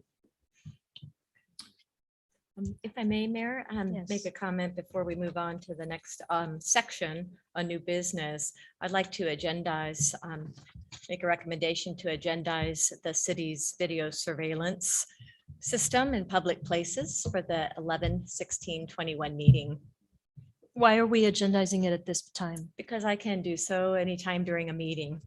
Actually, I think that's for council comments at the end. No, it's anytime during a meeting. City Attorney, would you please clarify? It's been our custom and practice to do it at the end. I think it's better to do it when people would know that could come up, and it's usually been done. Yeah. But we'll remember and. Well, jump on it. it's not disallowed, so it is part of the policy and format for the meeting to be able to agendize an item anytime. And the city attorney has actually stated that on the record numerous times when I've done this. So I'd like to make a recommendation to agendize for November 16th, a discussion of the city's video surveillance policy, which was adopted many years ago. Do I have some support for that item? I am concerned. I had a conversation with the city manager some weeks ago about the surveillance issues, and I didn't quite get clarification. I've seen cameras on the lights, but they're on the traffic signals. So I'm supportive of having a discussion on that topic. Thank you, City Councilmember Attorney, can you Noblock. Opine, because now we're having a discussion on an item completely in the middle of a meeting. It's not agendized. It's allowed. I I don't don't think we believe should. it is. It's No, not we our can have custom a and practice. It's to do it allowed this to way. agendize an item anytime during the meeting. If you don't, then you're all out of order. I think what No the one's ever rule done it. is that at any meeting, you can talk about a future agenda At item. any time. But I don't remember the anytime No. part. And So I don't either. I I'm just gonna, as suggest the you come chair, back to I'm it gonna then. say no on that we do it at the end of the meeting. When Then I'll people be filing expect a us to complaint agendize because items. you're not following the policies Okay. or the So I'm, laws. if anyone wants to overrule that, that's the Well, decision I'm gonna Let me make. ask a question. Councilwoman Ferguson's asked for a discussion on that topic without a three vote, just have it agendized for discussion. I understand later in our agenda, we're going to be, there's an agenda item relating to how we place things on the agenda. That's going to be coming up? Yeah. So I guess my question would be, if that policy is modified to not, and I presume, I don't want to presume. So that wrongly. would be the reason why Councilman Ferguson's trying to do it out of order inappropriately to bring it up now. And so Oh, I would tell the council that we should not do it now. We do it at the end of the meeting when we always do it. So. I've do you done it want- Let's before. take a vote on I that, whether we just- want to do it out of order. I'm saying no. If anyone wants to overrule me, you can take a vote of that. Well, I'm saying as the chair that we do it at the end of the meeting You're out of order. when it's appropriate. If it can be done anytime, I guess. No, it it's can't. We not- don't it's do it at not, any you know, time. It's not, doesn't violate the rules of order to do it. I think it does. This is You're not, making up this is the rules, inappropriate that we're even Kathleen. having this discussion right now. This is not on the agenda. This is not the time that we do it. She's doing it right in the middle of our business. I've done it before. It's I'm allowed, gonna- but you don't like the topic. I I've am been the chair and I'm going to Excuse say me, no. point of order. Councilwoman Ferguson Point of asked order. for a request. I seconded the request, whatever the legal effect of that is. And I'm going to say that I'm not going to take it up at this time. Well, it's We'll not a take it matter- up at the end of the meeting. It's not a matter of- That's, it's not a, matter it's of a taking it up. parliamentary Two decision. If two members can put it on the agenda. You can do it at the end of the meeting. Well, we could do it now. I'm not hearing any council member want to vote to change that, so I'm going to go with my decision as the chair. Point of order. It's not a point of order. It is because No. you are out of order. No. You And know this what? is how Let's it's take it. done. I'll And do I a already have a motion. second. I'll do a motion that we do it at the appropriate time at the end of the meeting. That's my motion. Is there a second?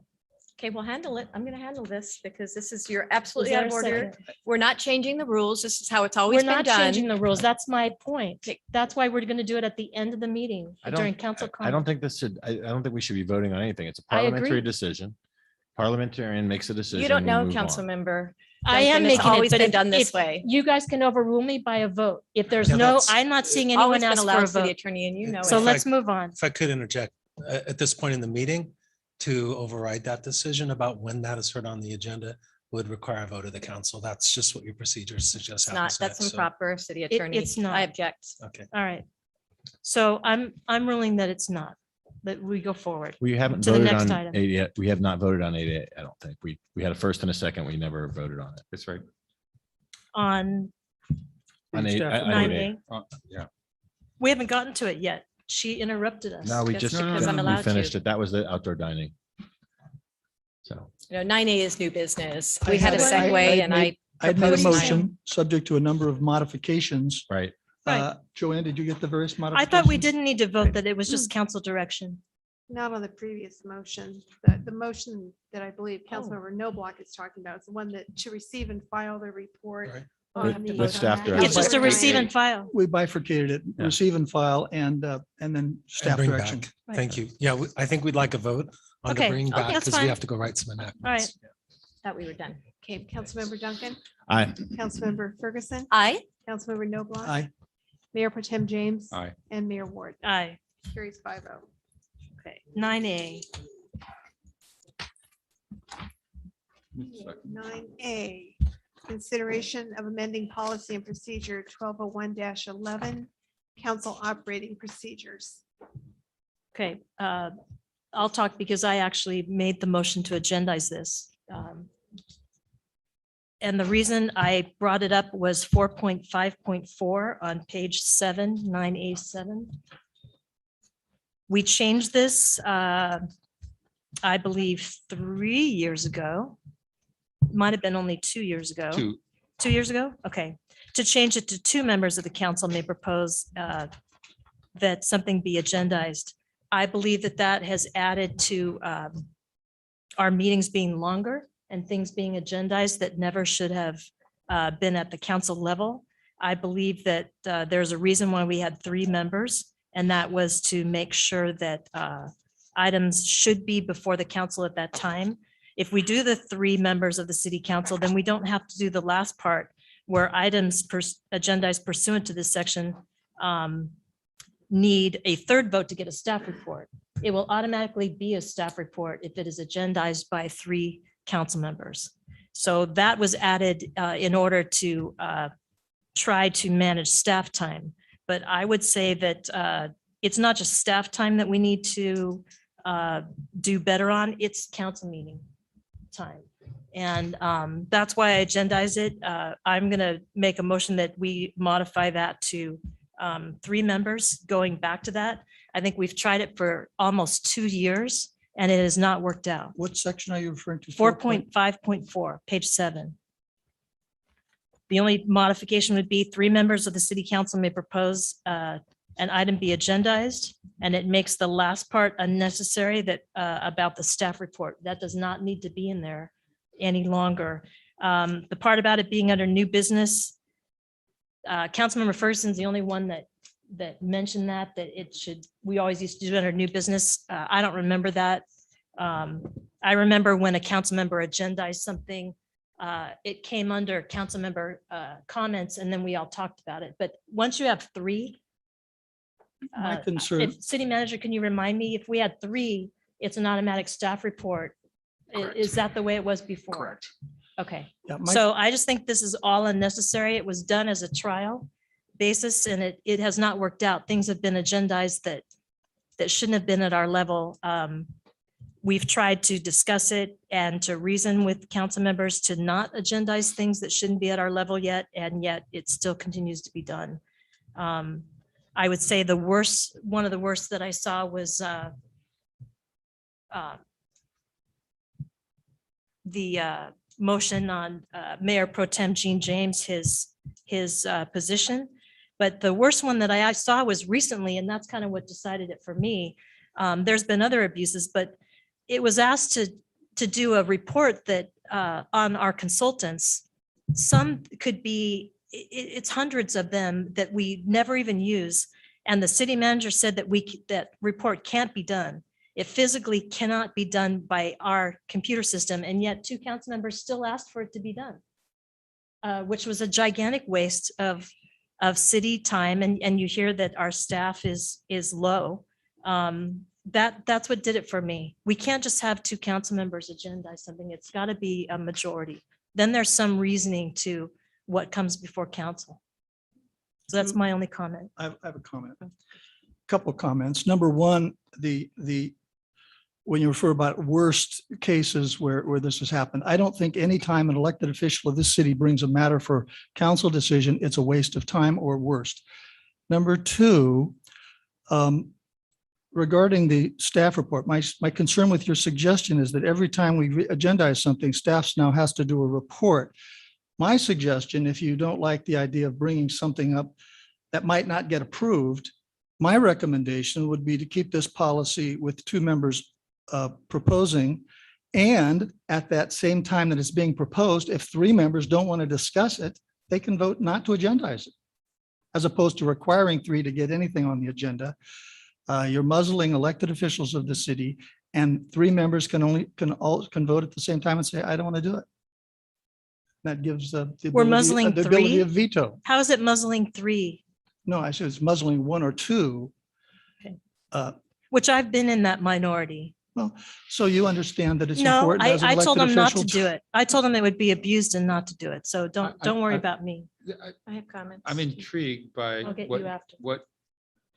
I'm intrigued by what you're saying. So you're saying you could have council member A make a motion, member B second the motion, but if C, D, and E. Don't want to discuss it. Then it's the same thing. It's just semantics. It's the same thing that we That had is the before. Why would we need it? We don't need it. He's trying to keep two council members agendized in something. It's the same exact thing. No, If you don't get a third, agendized, it won't be then it agendized. doesn't If three happen. council members don't want to discuss it. It won't He be wants agendized. 3 now to No, I- undo it instead of just one. Well, what happens when you have a 2-2 split? That's number, if a council member is gone or we have a vacancy. Then it waits till the next meeting, unless it's time Well, sensitive. what if we don't have it? What if we have a vacancy? And you end up with 2-2? You need to not talk about that. Yeah. We're not going back to a 2-2 ever. No, I'm just, but you don't. Bite know. your It's a good tongue. question. It's a legitimate question. But it's not, because you know what? We're supposed to be reasonable. And we've made allowances for that before. It was never a problem. In the 4 years I was here Reasonableness before. is in the eye of the beholder. Mhm. When one or two elected officials have an item that they think is important to discuss, they should have a right to bring it to their colleagues and have it considered. If a majority of the council doesn't want to consider it, they can say no. Okay, then I'm still saying it's the same exact thing that I'm proposing. Well, the only difference is it's an affirmative action by the other 3 council members. They have to be on record saying no, as opposed to being mute. That's. the And big is that difference. fair when, Yeah, I don't. is that really fair I to don't go know, on the because I- record like that? Yeah. It could be used against you Well, later saying you anything didn't could be vote used to against you. consider If- this. If someone brought something up and 3 didn't support it, the same argument can be made. You didn't support that particular issue, therefore. No, you're but for there's it or no against it. official vote. There's no official vote that someone's going to talk about that you didn't support it. It just died for lack of a third person, which has happened.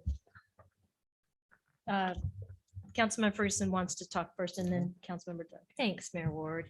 I'd like to advocate for one. That's what I advocated for when I joined council, because we're all duly elected, equally. We're up here, we're equals, and we represent our citizenry. And why shouldn't each of our groups of constituents, have items agendized when their member wants those items agendized? So it's the voice of the people. So I think all of us should be able to have something on individually, should we want to. I've never seen this be abused, just because Mayor Ward, you stated you didn't like the Mayor Pro Tem title for James being agendized. That's content driven. So that's really prejudiced against Mr. Knobloch, promoting that to be on the agenda, because that's his First Amendment right to do so. So it was never abused. We haven't had multiple items on multiple meetings agendas. I've been on for 3 years on council. Okay, and it's never been abused. I can tell you with certainty, being here, but you didn't like the topic, so therefore it was abuse to you. I didn't like the topic of 3 of you agendizing, censuring me in November 2020 at the peak of COVID. But that's how it goes, right? That's the rules. So, and this is also, we want to do is talk through items. Okay, so we want something on the agenda. A lot of times it comes from our constituents, why we propose something to be on the agenda. Like earlier, the video surveillance, that's come from constituents and from some employees. Okay, so it's an issue. I want it on the agenda. Well, obviously we saw what happened tonight, which I believe is very discriminatory towards the content and the topic. So I just think that we're all here equally, be responsible, be able to have our constituents' voices be heard. And there's going to be some topics we don't agree with or don't always support, but we should be able to have the discussion, because it's unfair to those of us that don't, because so if 3 of you vote for this and it takes 3, then a lot of issues that my constituents want to be discussed and voted on will never be heard. And regarding Mayor Ward, you mentioned the consultants list. There's 1,000. Yes, there's 1,000. That was well underway by staff for 5 months. And then it all got to this council level to vote to quash it, when I wanted to find the savings and cut some of those consultants that we don't need, to find some pension savings. that we can apply to our unfunded pension liabilities. So that information would have been extremely helpful, just good management to know what all these consultants are doing. Because I'm sure there's some on the list that we don't need. Like you even said tonight, there's some consultants on there that we may never, that may never have been used.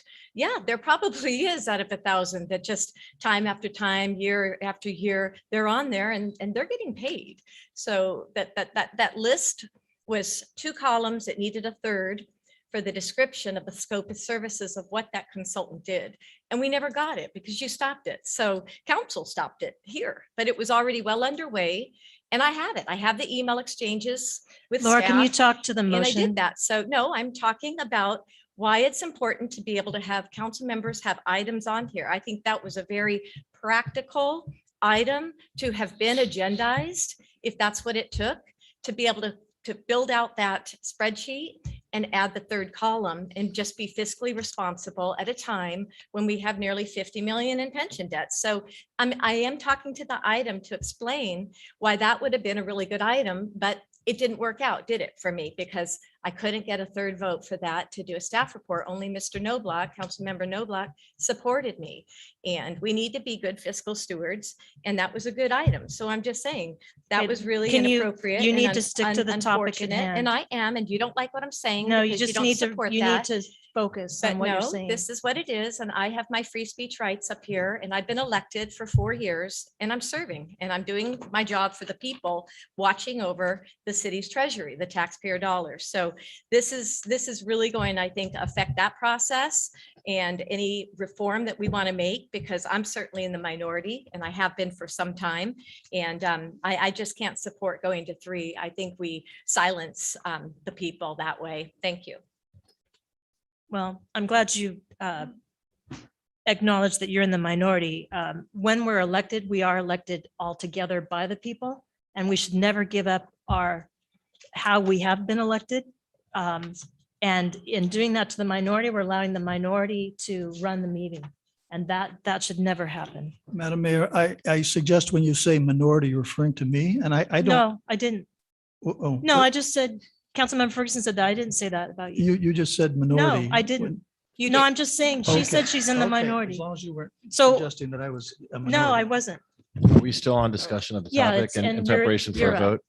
You're up. Move the question. We have a, We just received a speaker card okay, before you vote. That's fine. I will make a comment and then I guess we can take the speaker card. I think I'm the last one to comment. I think there's good arguments made for both sides of this argument. I don't know if I would call it abused. I think there's certainly items that have been put on there that I disagree with, but that's going to happen. I did a quick survey myself. Most jurisdictions, actually, many jurisdictions, actually, one person can get something agendized.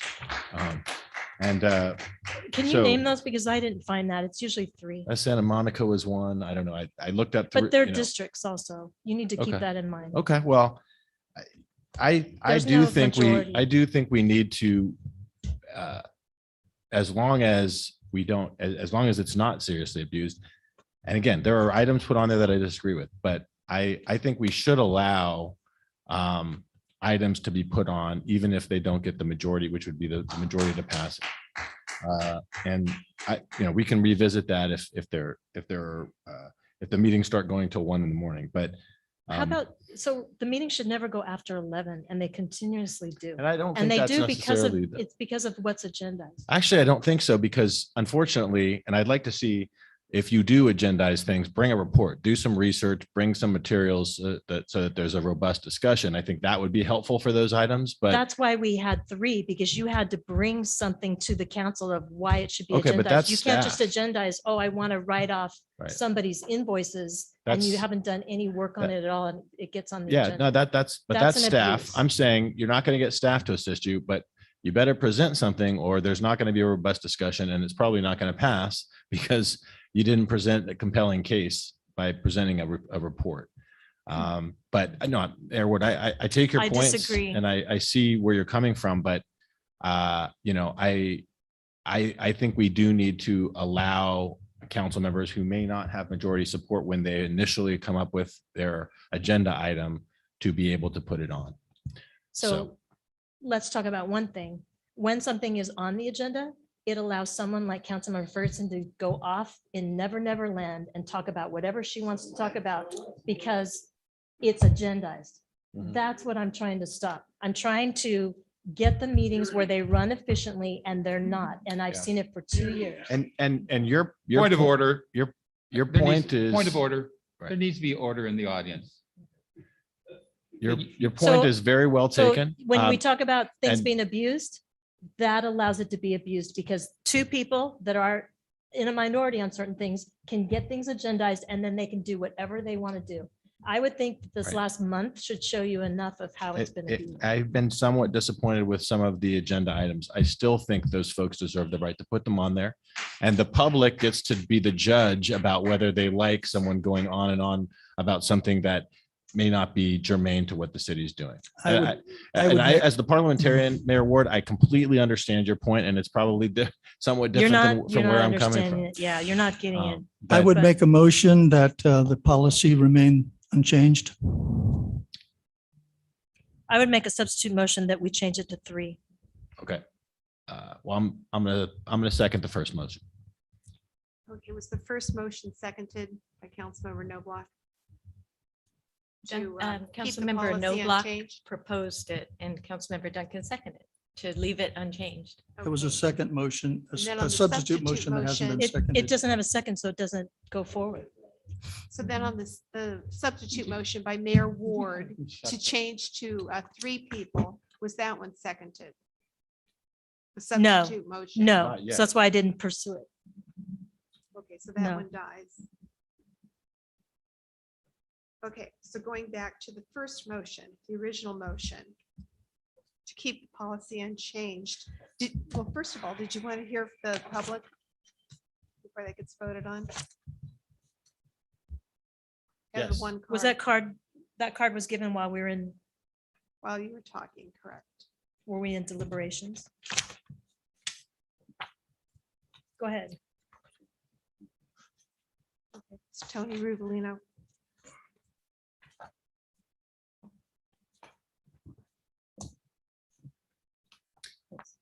Okay, so Kathy, you weren't sure when this came up, and I'm going to give you the date. It was January 21st, 2020. Anybody can look at the public record available on YouTube. You can watch the entire transaction occur towards the end of the meeting. I commented, and I read a quote from John Stuart Mill's book called On Liberty. And the quote that I read at the time was, "The tyranny of the majority is an inherent weakness to the majority rule in which the majority of an electorate pursues exclusively its own interests at the expense of those in the minority." Kathy, you are like spot on for tyranny in that definition there. You'll also remember too, there were some other speakers. Bill Hart was one of them, and Bill Hart is near and dear to all of us in San Clemente. He is San Clemente through and through. Everybody that I know loves Bill Hart. And I'm going to just summarize some of the quotes that he made at the January 21st meeting in 2020. He came at it from a different angle. He was referencing the Brown Act. The Brown Act was that decisions or discussions are made out in the open, basically these public forums here. They should not be prejudged ahead of time of an open discussion on the subject. Bill Hart also mentioned that he had no problem with one council member being able to agendize an item, which is what Councilman Duncan had mentioned, or 2. What he had an issue with was 3 council members because it gave the appearance of impropriety. And those were quotes from him. And additionally, Bill Hart went on to say, "The majority can veto a discussion on an item before it's even discussed and decided. A minority of 2 or 1 should be able to agendize something and bring it up for discussion at a later time." So at the previous meeting, when it was discussed that if this was even going to be agendized, Kathy's comment was, "Don't worry about the minority." Chris Ham's comment was, "It's irrational and a waste of time for the minority to agendize items." Councilman James at the time said he supports 2 council members agendizing an item because it precludes, quote, "the tyranny of the majority." The final vote tally was, the ayes were Mayor Bain, Mayor Pro Tem Ferguson, and Councilman James. Absent were Ham and Ward. It passed 3-0, and here we are today. Thank you. Madam Clerk. Okay.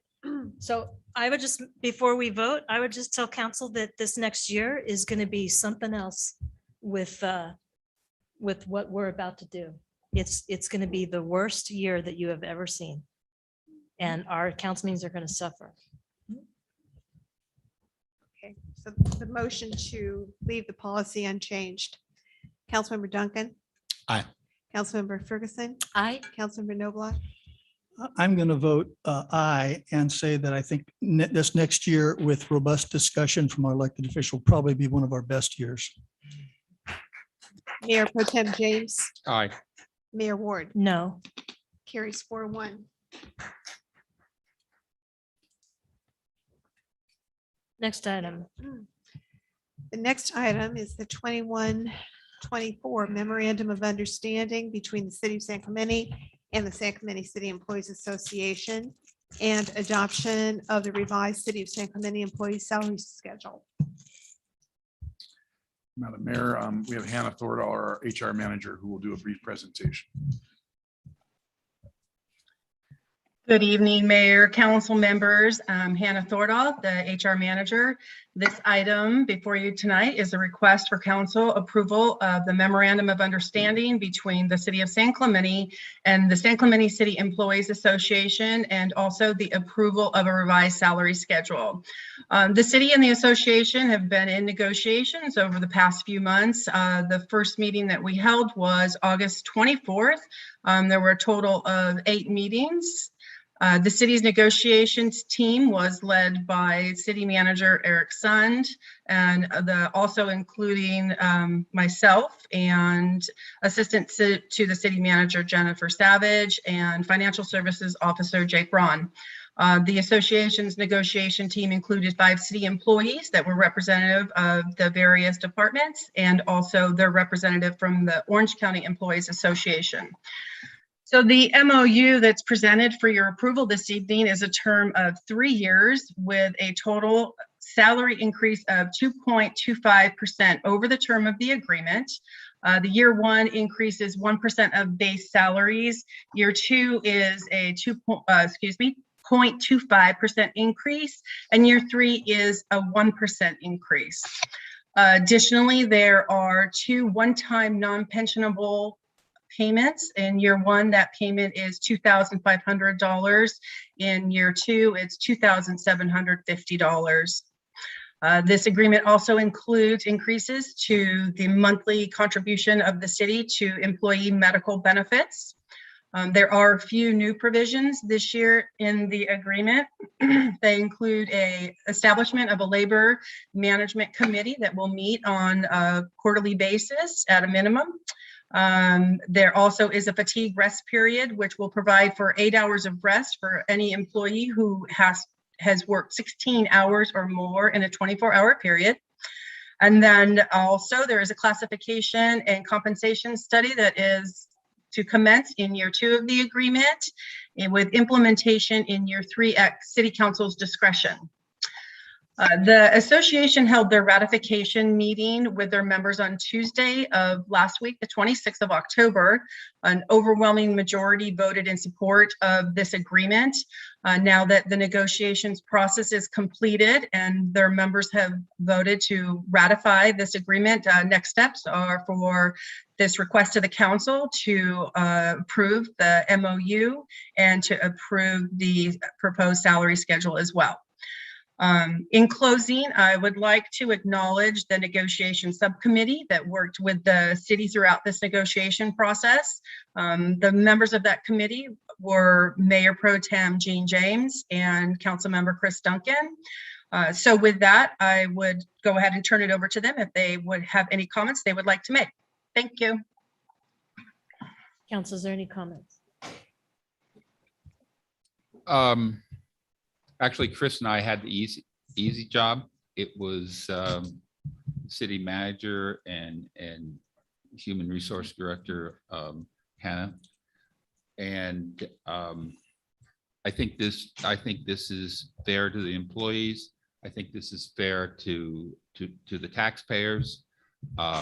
Certainly is not a giveaway to the employees. I think we treated both parties fairly, and I stand behind it, and I'll be prepared to second Councilmember Duncan's motion. Yeah, and I'll just, agree with those comments. It was a robust negotiation. We weren't directly part of it, but we could tell there were ups and downs and give and take, and that's a sign of a good negotiation. I do think that the result was fair to all parties, and I congratulate the city manager and Ms. Thorndal for their efforts on behalf of the city against a worthy adversary in the union, who was doing a very good job of protecting the rights of their employees as well. And so I think you get the result we got, which will take care of our employees from a pay standpoint and a medical standpoint. And the fact that we got 3 years, I think, is a real victory, right? So we have that consistency. So I was really happy to see that. So unless there's any other discussion, I'll make the motion. All right, I'll make the motion to adopt resolution number 21-43, entitled "A Resolution of the City of San Clemente, California, approving the 2021-2024 Memorandum of Understanding between the City of San Clemente and the San Clemente City Employees Association for the City of San Clemente full-time benefited employees, and approving the same level of benefits for non-represented executive, mid-manager, and confidential employee groups, and to adopt resolution number 21-44, entitled "A Resolution of the City Council of the City of San Clemente, California, adopting a revised salary schedule and amending resolution number 21-27 and any other resolutions in conflict therewith." Second. Motion by Councilmember Duncan, second by Mayor Pro Tem James. Under discussion, Madam Mayor? Yes. One question on the classification and compensation study that'll occur in a couple of years. This staff report indicates that it's to be implemented at council discretion. I haven't seen the actual MOU, but I want to make sure that the language, Mr. City Attorney, is clear that this study will be done, but is not binding this future council to approve the results of that study. Yeah, thanks, Mayor and Councilmember Noblock, for presenting that question. This is an obligation to study the issue, but not to implement the recommendations. Thank you. I'll vote supported. And I have support one motion. comment, just for purposes of clarification, and as a board member of CASA, this does not affect the CASA employees. The board of CASA will negotiate with the CASA employees separately. And I'll add one point to that. The amounts, the payment amounts that the employees are going to get in years 1 and 2 are from American Rescue Plan funds. That really helped us keep the cost of the city down in terms of our long-term salary outlay and also PERS money. So money that we owe for the pensions. So that was really helpful, I think, in getting this deal done and making sure that our employees are taken care of, especially so for these first 2 years. Right. We have a motion, a second. Councilmember Duncan. Aye. Councilmember Ferguson. Aye. Councilmember Noblock. Aye. Mayor Pro Tem James. Aye. And Mayor Ward. Aye. Carries 5-0. Next item is the commercial vehicle parking ordinance, and I do have one speaker card on this item.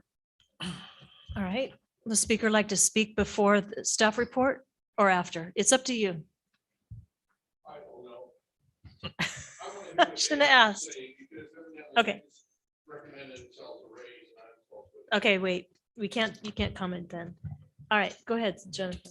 Good evening, Mayor and council members. Before you is a report that provides some background information regarding the commercial vehicle parking ordinance. It was revised in 2009 to address concerns about commercial vehicles parking on residential streets, specifically to define commercial vehicle. And that change in definition would include pickup trucks in the definition. In 2011 and 2013, the council considered a presentation from the chief of police to with consideration of modifying that code that was revised in 2009. In both those years, the council directed staff to make no revisions. Based on that previous direction, staff is recommending the same this evening. This concludes staff presentation, and we're available for any questions. Do we have any questions of staff yet? Now, any pickup truck? No, specifically with 3 different components within the definition, largely around a pickup truck acting or appearing to be commercial in nature. So there's manufacturer boxes or certain racks that are on a pickup truck that would qualify it as a commercial vehicle. What about a surfing rack? That's not part of the definition. Mayor, I have a question. Can I ask you, Jennifer, real quick, Laura, let me just ask the question because it kind of piggybacks on that.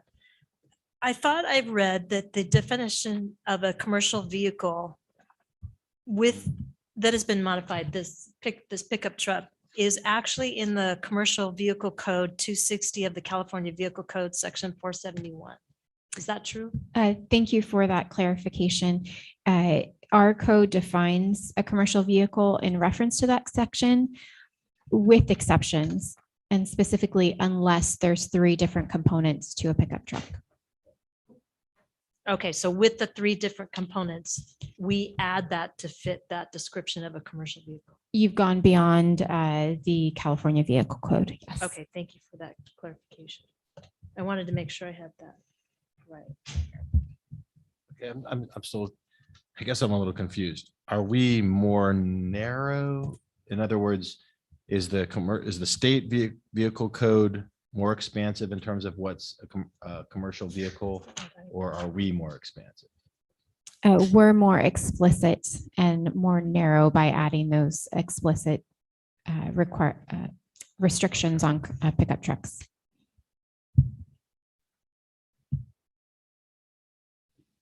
So if I could help Jennifer, Mayor and Council, a pickup truck is not a commercial vehicle per se under the vehicle code.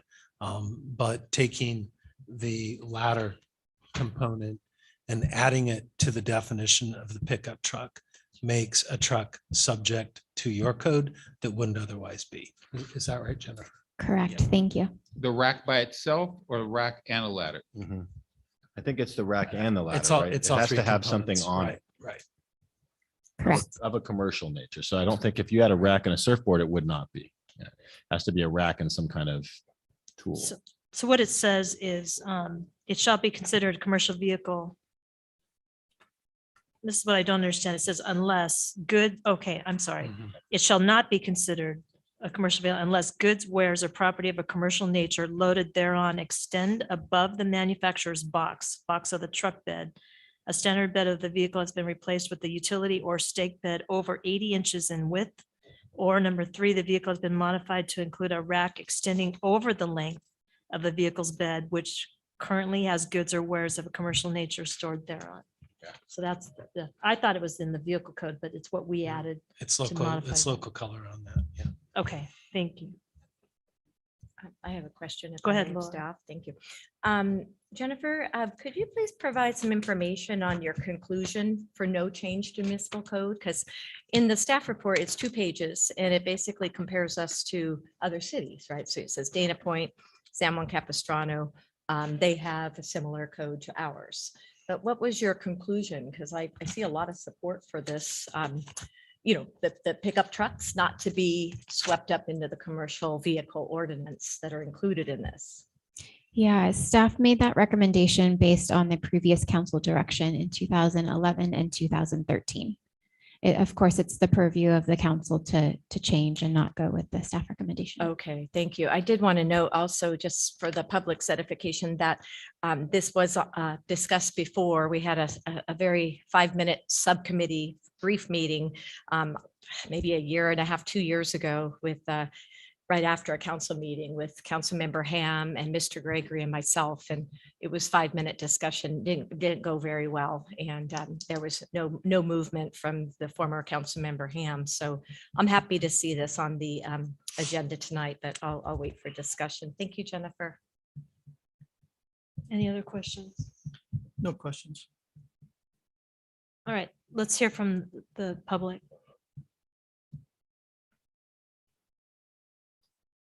Mr. Gregory, North Beach criminal. Thank you for your time, ladies and gentlemen. Do you realize that a hockey stick and a stick are two different things hanging out of your truck? One's a violation, one's not. Do you realize my truck is right out front right now? Tony, you should be writing me a ticket. Right next to a van that has similar equipment on it. You tell me the difference. You tell me the difference. Do you realize that your kids could get a job hanging crown molding? They're all excited. They're going to work their ways through college. They're going to rent their own apartment, and they come home and a roommate snagged their off-street parking. So what do? They park on the street. They're having a kegger party. Tony comes by with the other deputies because they're making a little bit too noise, and they lure him out there. Hey, what's with this truck? Now he's in jail for drunken public. So this is a really mean law. You can't tell me there's a difference between a ladder and a surfboard on top of a truck. And you can't tell us what we can and cannot carry in it. What do? Tell me what kind of clothes to wear next? It's really a mean law, and it's written poorly and badly. Size and weight is the only way to enforce this. You're telling me your client can build a big giant super mall, but he can't get the guys over there to work on it unless they come from Santa Ana? Well, I guess we need a toll road. That ain't gonna go over well. So the thing is you've got to start being nicer to people. I've been really nice so far. But when I see staff recommending against me, and then you just give them a raise, wow, I'm a little upset. Can you tell? So the thing is some of these guys are hurt also. Some of them are in bad shape. Some of them are just really tired. And sometimes they come home and the wife decided to keep the driveway for the minivan and the safety of the kids. So where's the gentleman go? He parks on the street, usually in front of his house or very close by, because his livelihood, his living is in that vehicle. And this was written also with Mexican gardeners in mind. And that was what I found really bad. That was so racist, it was crazy. Okay, what's the matter with race? What's the matter with Mexican gardeners? If you don't mow your own lawn, you should be very happy there's a Mexican gardener with a lawnmower in the back of his truck. Oh, the handle sticks up off of the lawnmower. Let's give him a ticket, Tony. I'd like you to address this thing. You should be making some comments on this, because this is just a really mad thing, overbearing and really, really mean. You can't tell me that van is any different than my pickup truck out front there. And I suggest we do a little field trip and take a minute and go out there. Let's be reasonable, folks. You can't keep being mean to people. We work, we add to this community, we pay taxes. I have a city license and I'm told I can't park on my own street. All right, thank you. Thank you. Okay. So I'll just start really quick, since I've been in on this discussion multiple times too, along Councilmember Ferguson was part of that. This came about, I understand it, because of the neighborhood pride area, which is the center of our town.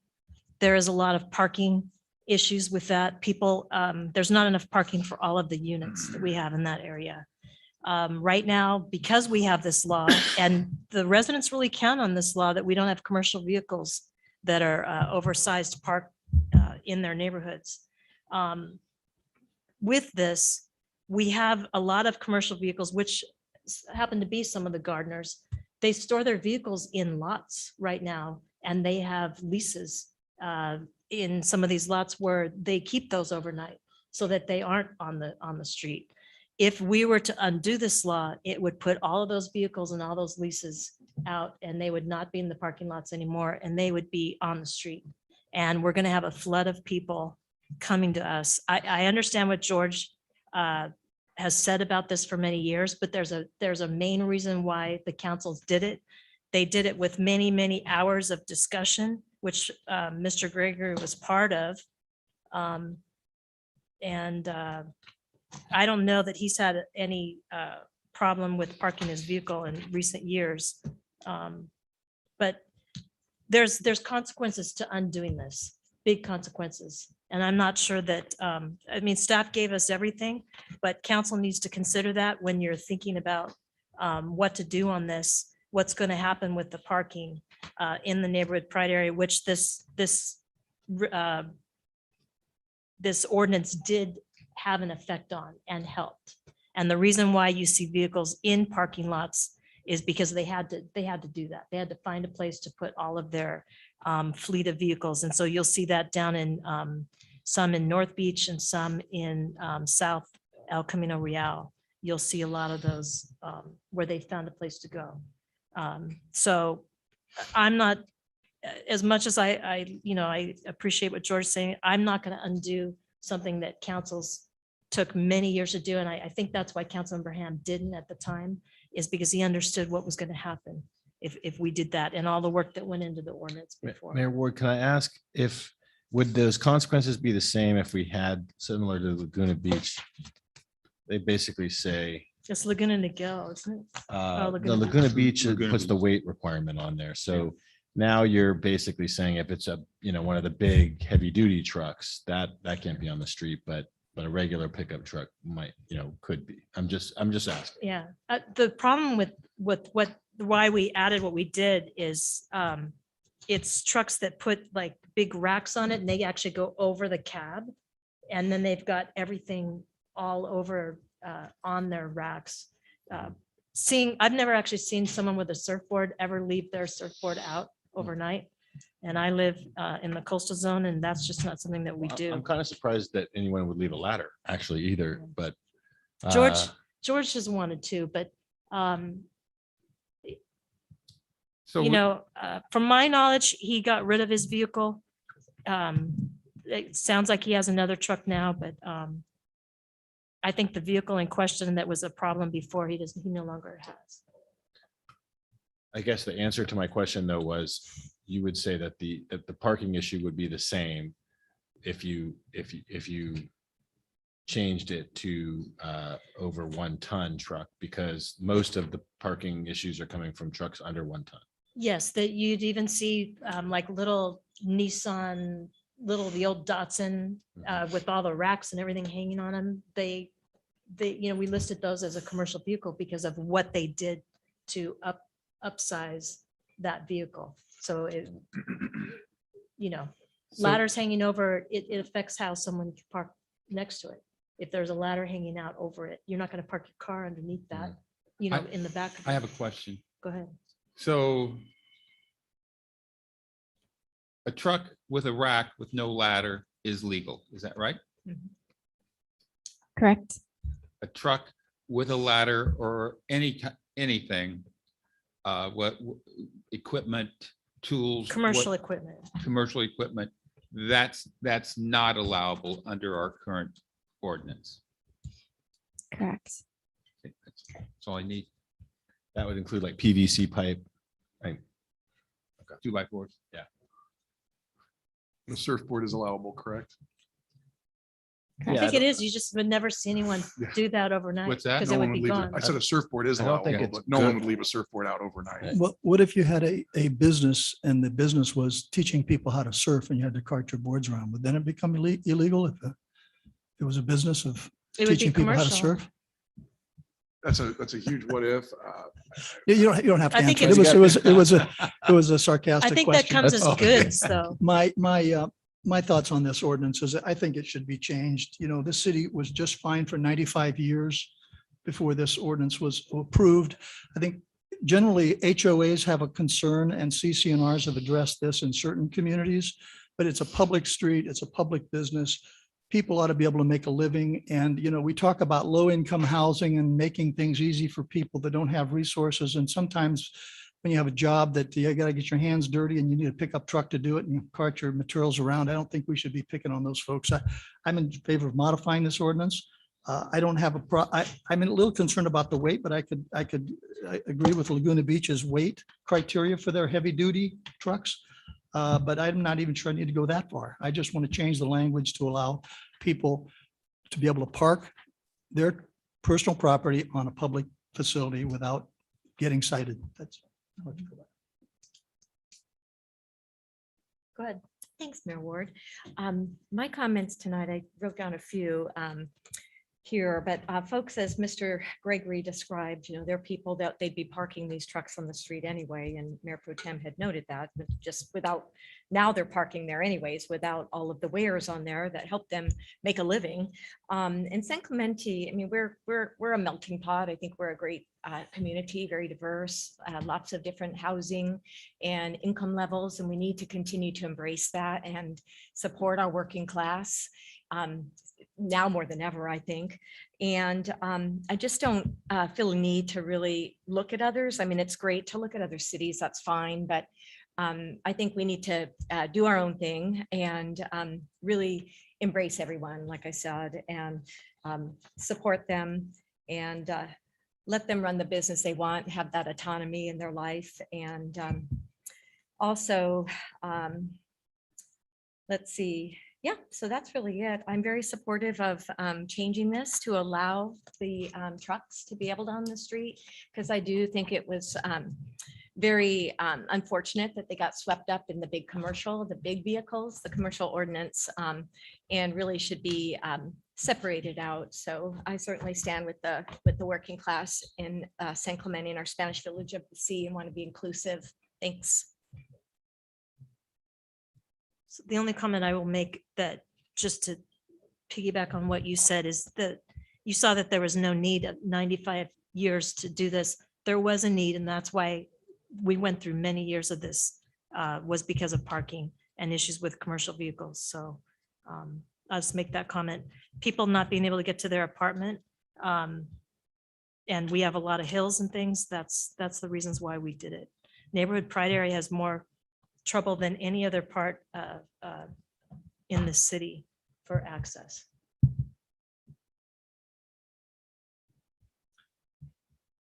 I would make a motion, if it's appropriate this time, to ask the city attorney to come back with a modification modifying the language of the commercial vehicle to exclude language that prohibits something as simple as a ladder on the truck, and incorporate instead actually, help me understand the 1 ton issue.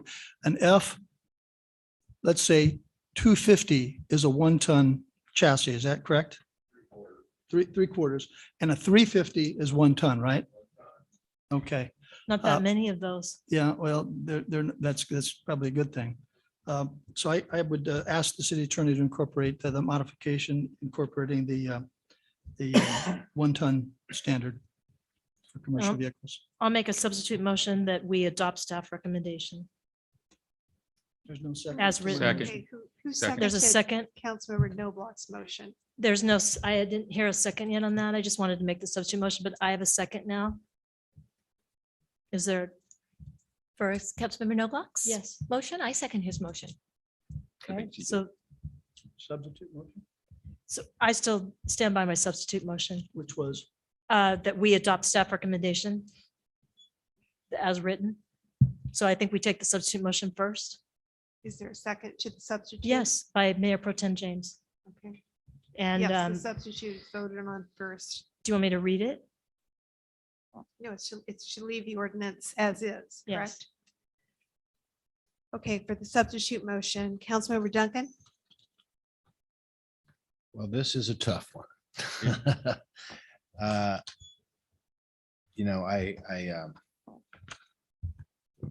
I empathize a lot with what George is saying, and I think it makes a lot of sense to me. And I feel, I have a pickup truck. I feel for the folks that have pickup trucks that work, that have the racks, that have the materials on there. I think for me, I don't have enough information to know about the adverse effects they've had. And it's extremely close for me, but I think I have to defer to the prior councils that have done the deliberations on this. And so for now, I'm going to be an aye on the substitute motion. Councilmember Ferguson, I'm a no. Councilmember Noblock, no, Mayor Pro Tem James. Aye. And Mayor Ward. Aye.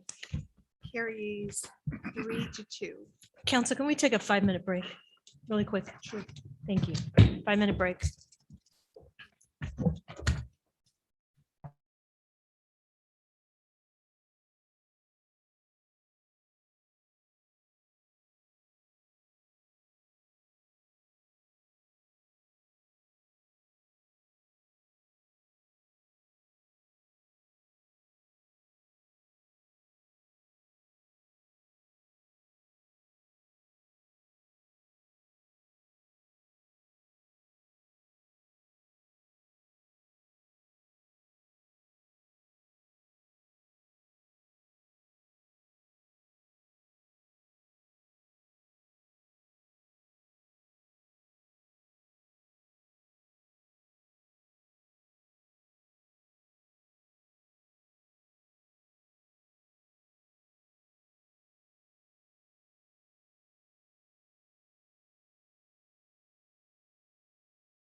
from our break. Thank you. We're back from our break. And we're on item D, which is consideration of proposed changes to policy and procedure 1201-7 regarding city council requests for staff assistance.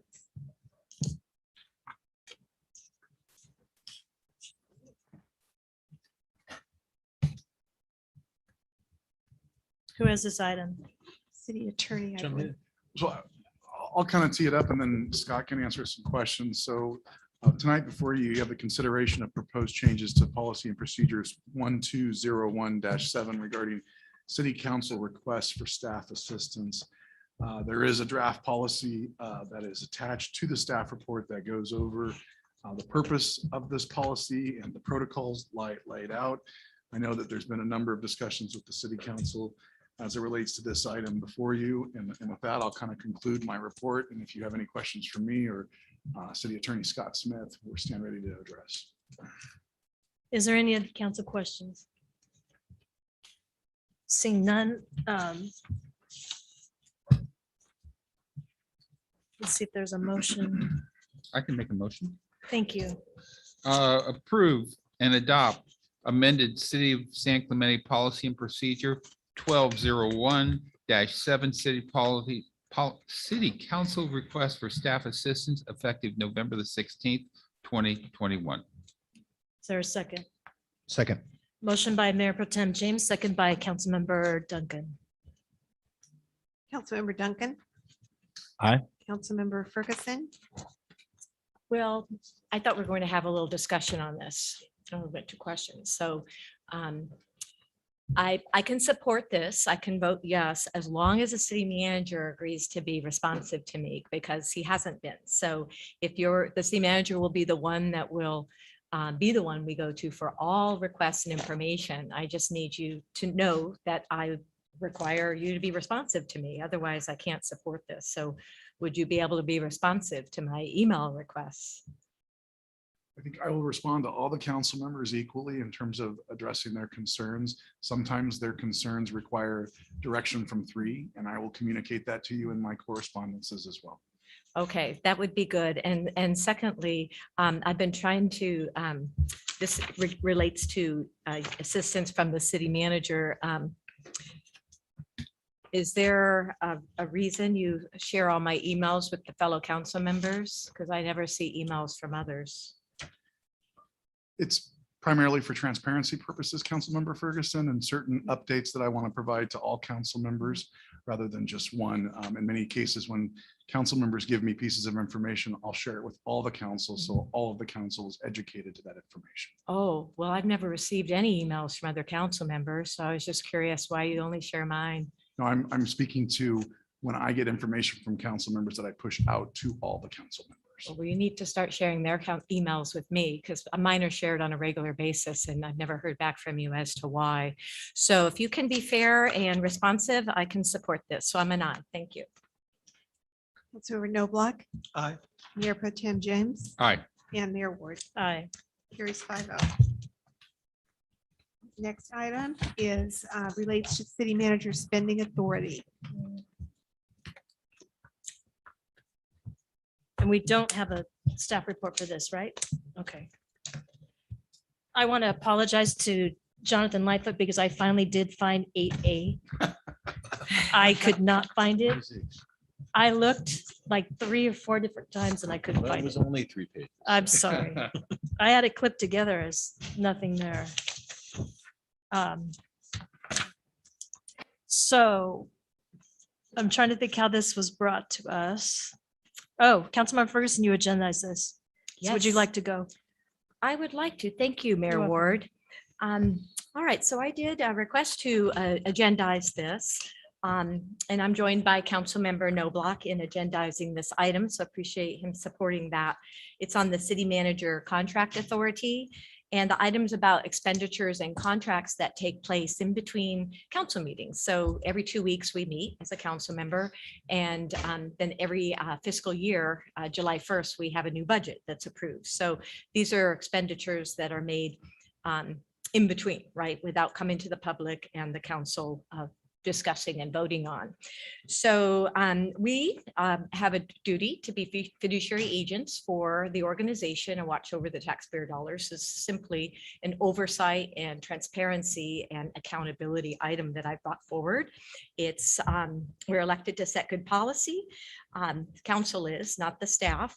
And this is only about, again, responsible oversight.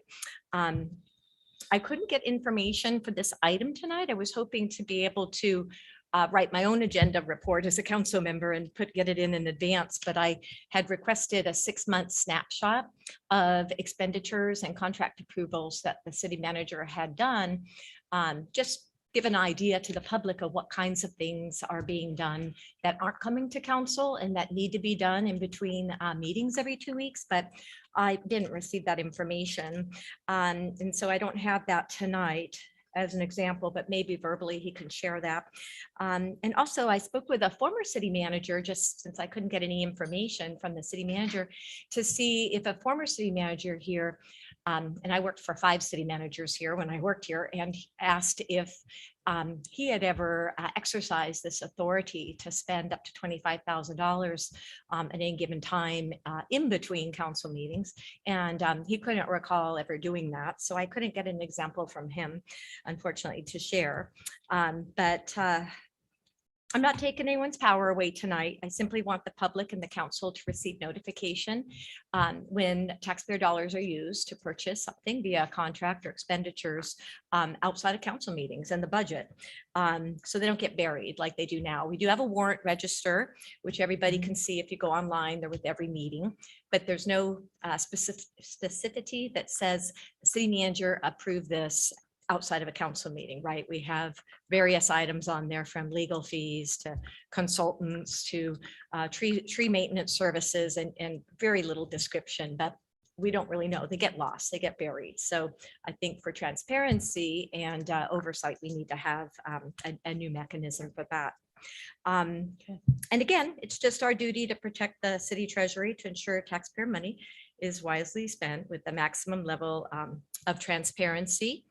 And so that's it. I did prepare a motion tonight, and I gave it to the city clerk in advance, and copies for the public in the back. I think city clerk said to place some of the extra copies there. So I did for my motion, because the motion will actually amend both policy and the ordinance as a proposal to seek council support for that. And I'll do that motion soon. Okay. Councilmember Mayor Pro Tem James. So the city manager operates an enterprise of $70 million annually. He has 200 employees and 65,000 customers. I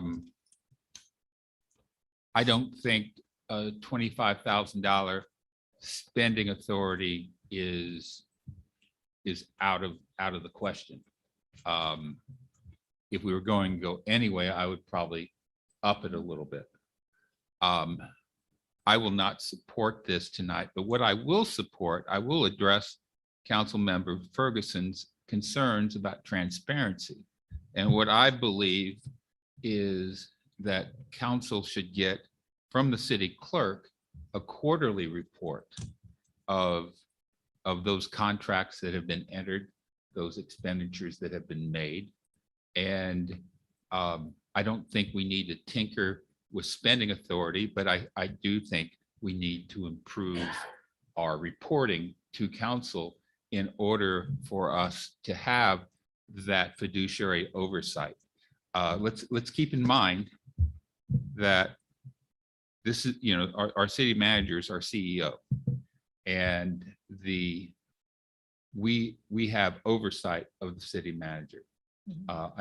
So as I say, I don't think we need to tinker with spending authority. I think we need to improve reporting to council. Thank you. Okay, so I'd like to piggyback on that, because I looked it up at several cities. The city manager all city managers have spending authority. It's in the interest of efficacy, and they're given the authority to sign a contract without council approval that's up to a certain limit. I looked at most of the cities. Westminster was 175,000, Irvine, Long Beach, and Los Angeles, 100,000, Fresno and Riverside, 50,000, Anaheim, 100,000, Newport Beach, 75,000. El Cerrito in 2017 had a limit of 25,000, so it was more like us, and they raised it to 45,000. And what the reason they said was they adopted a resolution increasing the city manager expense authority from that because purchases and professional services at the $25,000 limit is no longer in line with the best practices and the current cost of goods and services which have increased. So I would say, we know that there's a lot of increases right now. I would say that it should go to 50,000. That would be in line with Fresno and Riverside. And I agree that we do see these contracts. They do come in our register, and we do see that warrant register. That's our notice. That's what's going on. This doesn't happen very often, and I'd like to ask the city manager when this would be done. Can you name an instance when this would? I know, and I hate to ask you now, and that's probably why the other city manager couldn't remember ever doing it. It's just something in the course of business that we have to do. And when there's a problem, if it's within your authority, there's no need to come to us to expedite a repair of something. A good example that comes to mind is if a personnel complaint comes in, and whether it's formal or informal, and it necessitates an investigation, whether it's harassment or retaliation, I would exercise that authority to engage in a contract. And keep in mind, the contract template's already been approved by the city council, as it's all of the contract templates, and I would initiate that. But even in those examples, those are typically subject matters that do come into the council's purview at some point in closed session, et cetera. But to your question, do I exercise it very often? No. When I do exercise it, a good example would be Cypress Shores, but that's under an emergency purchase process, which is within the code, and then it gets ratified at the next city council meeting, like as we did at the last meeting for a number of contracts with Cypress Shores. I totally support the clerk's office providing a quarterly report of those contracts that are let with regards to that. So I have no problem with that. But to your point, Mayor Ward, it doesn't happen very often. Okay. And but would you appreciate or need at some point an increase in the amount? Would that be? So I didn't agendize this, so I wasn't advocating for this, but since you've asked me, yes, I would appreciate a higher threshold. It makes the cost of business easier for the city of San Clemente.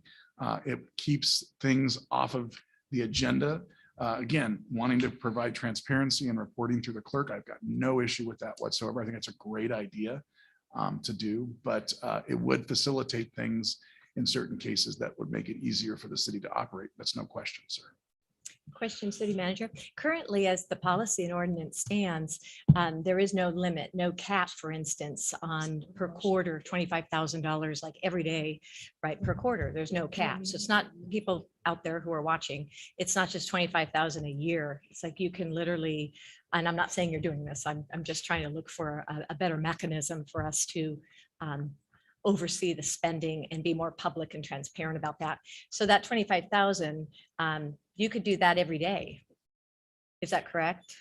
But would you do it every day? I'm just asking. As I can play the what if game every day, but in theory, insinuating there are anything. some purchasing policies that wouldn't allow me to give $25,000 contracts for the same type of service or the Right. same type of product. So if I was trying to bifurcate a $50,000 transaction and created two $25,000 contracts, that's not allowed as our purchasing policy, Right. because I've got to go out to bid for that item collectively. Thank you. But Yes. yes, there is no limit to No the limit. amount of $25,000 contracts the city manager issues, other than what I spoke of the purchasing policy. Right. Thank you. I'd like to see us have a quarterly limit and instead of just it being the sky's the limit, 25,000 multiple times throughout the year. So just, again, just for better oversight and fiscal accountability of taxpayer dollars. So I'm comfortable with all the checks and balances that we have within our budgetary limitations and our policies.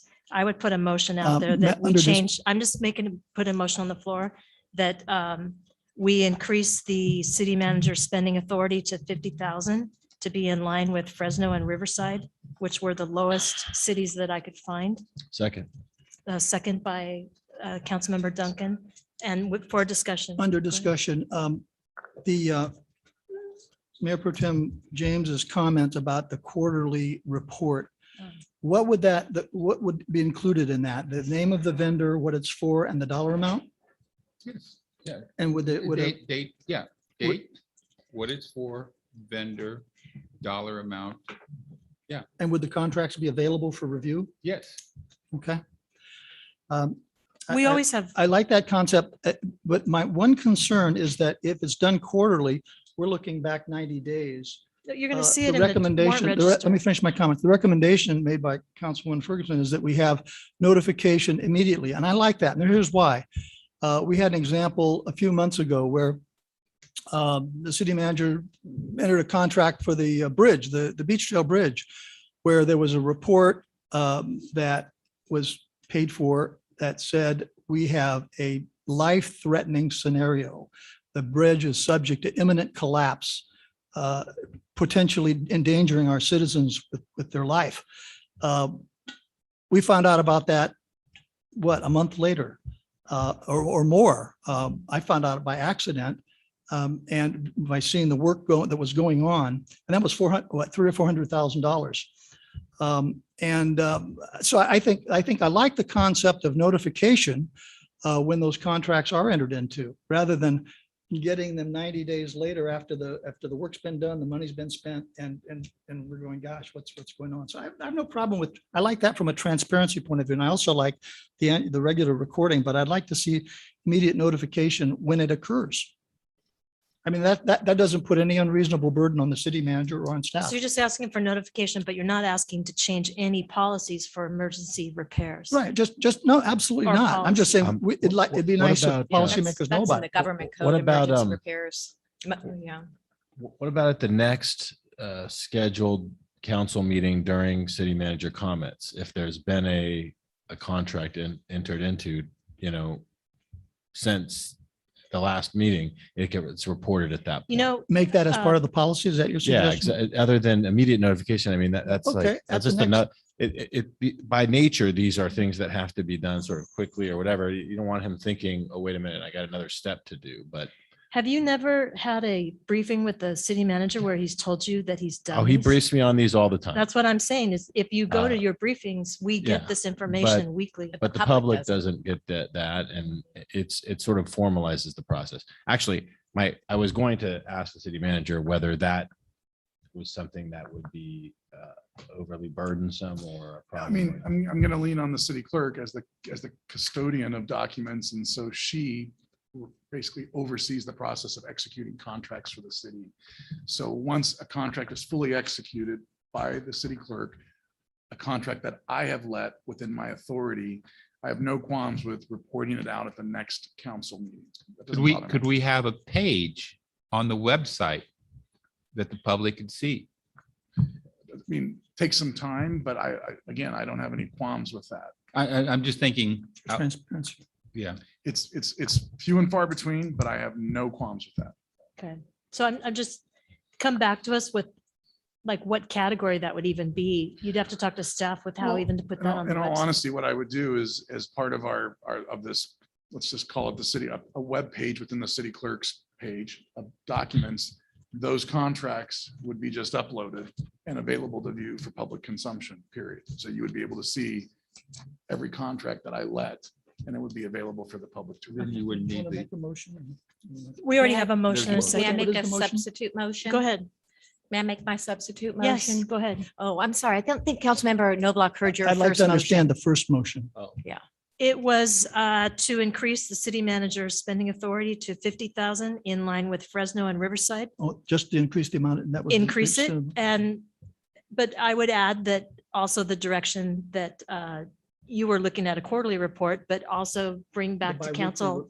The biweekly report. I don't know if Yeah, we how need we a can do that. quarterly report if he's giving. a No, I just said notice. that's what he Yeah, said. yeah, I'm no, going through the exactly. motion. So if we have this page on the website, We don't need that. we don't need it. No, Because it's because right we're going to there. get it in briefings also. Yeah. So- It's right there.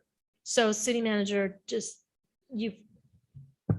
The motion is to do that and to find a way to put that on the city website. Not a problem. Okay, so, and you, will you second that? Yeah, I Okay. second that. And that was to increase to 50. And bring back how, that he's going to put that on the website. That's the direction. Let You me just to get a come point. back to us, Do you want how you're going to work that out. how we're going to put it up on the website? You know, just to let us know where it's going to be. and Can I how it's gonna report be it out done. under city manager comments? Report it out and then, Okay. then the website is, No, Just- the next coming one. Yeah, I The- like the- that suggestion. yeah, the Yes. website is sort of like when you get the chance to get the contract in there, right? Like, I mean, but That's the true, important too. thing is letting us know that it happened and, and then, at For some any point, the council public members can that go don't have a back. briefing. Then you'll update us out of council. Yeah, I should say I always find out about them during the briefing. So the city manager's been good about that as far as I'm concerned. But I think having that process in place is good. I don't think we need quarterly reporting and another thing for the clerk to do. I think it's Okay, so gonna just be- report out. That's the direction. Report out and have it Report out at every meeting. at the next meeting after it occurs. So there's nothing to report if nothing was done. But The Are you one saying thing, not how are have- you going to flag that? Have the website too. okay, So you that's what I have to was- that's have what I the needed. availability of the information, but also the notification that something. It sounded happened. like you Got were it. saying one or the other, so. I just don't think we need the quarterly report. no, exactly. I agree. So Okay. I just want to make sure I'm on the same page. So you're saying raise the authority to 50 as part of the motion. I know it hasn't been voted on, to identify a location on the city's webpage to post those contracts. And two, for me to report out at the next council meeting under city manager comments of the contract or contracts that have been let. Yes. These are all contracts. No, it's to the extent you can. When they're confidential, you cannot do that, I Well- don't believe. Correct. And there would only be the contracts that I let from from 50,000 and below. Anything above 50,000 would come to the city council for execution. So you could say, I mean, I can see an employee action where I think you couldn't report that out. Well, At a here's the council thing, meeting. and I'm going to defer to Scott. Most of our investigative reports are very, I'll say, very, very bland. And they don't name employees. They don't name any Okay. of the actions. They just say being hired for investigative services. If they need to, Okay. there'd be a redacted scope that. Thank you. I just want to make brackets the sure that reason we're why. not, Yeah. we're not going to waive any confidentiality on that. Thank you. Okay. All right. So Mayor, sorry, go ahead, Thank you. Councilmember Ferguson. Thank you. Since I did bring this forward, I did prepare a motion for tonight. So I'd like to prepare my substitute motion to Mayor Ward's motion. This motion is to amend San Clemente Municipal Code 2.08090 subsection S and City Policy Number 102-5 subsection 6.8 as they relate to City Manager Contract Authority, and have staff return to council on November 16, 2021 with an amended ordinance and policy.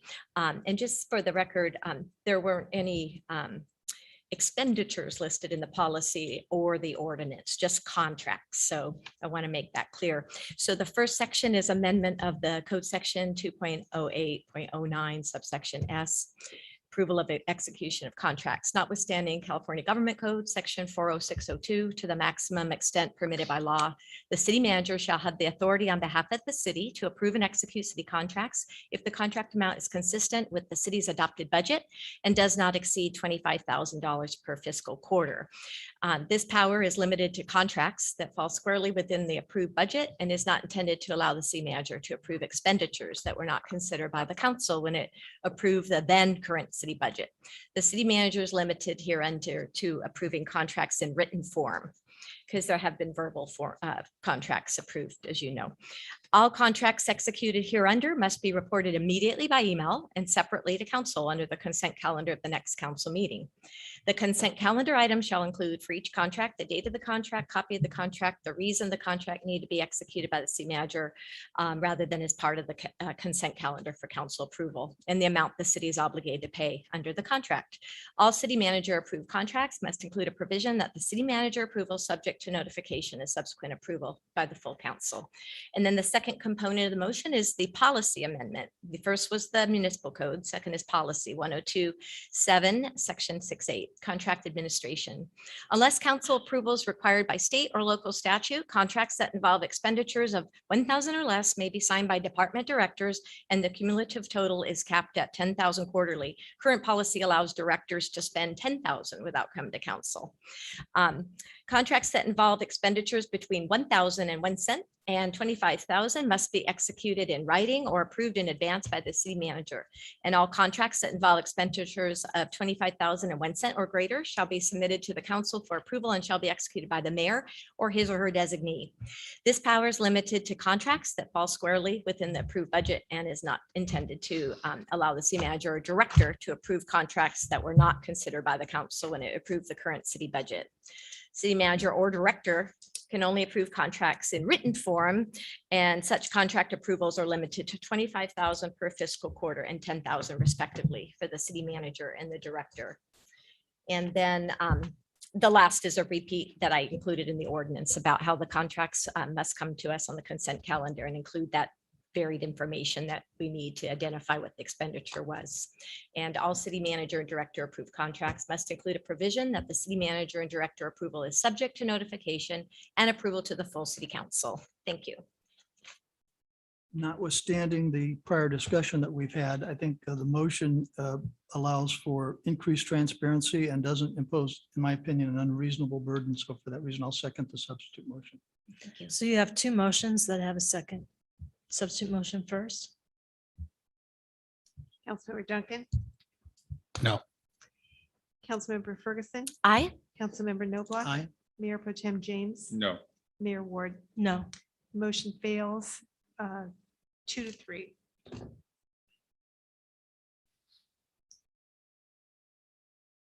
So returning to the original motion, which is to increase the city manager's spending limit to $50,000 with the understanding that a page will be added to the website that includes the contracts that were let by the city manager and that he will report back at the next meeting. Councilmember Duncan. Aye. Councilmember Ferguson, No. Councilmember Noblock, Aye. Mayor Pro Tem James, Aye. Mayor Ward. Aye. That motion carries 4-1. Okay, so I have to leave the meeting, so I'm going to leave it to you. Okay. Thank you.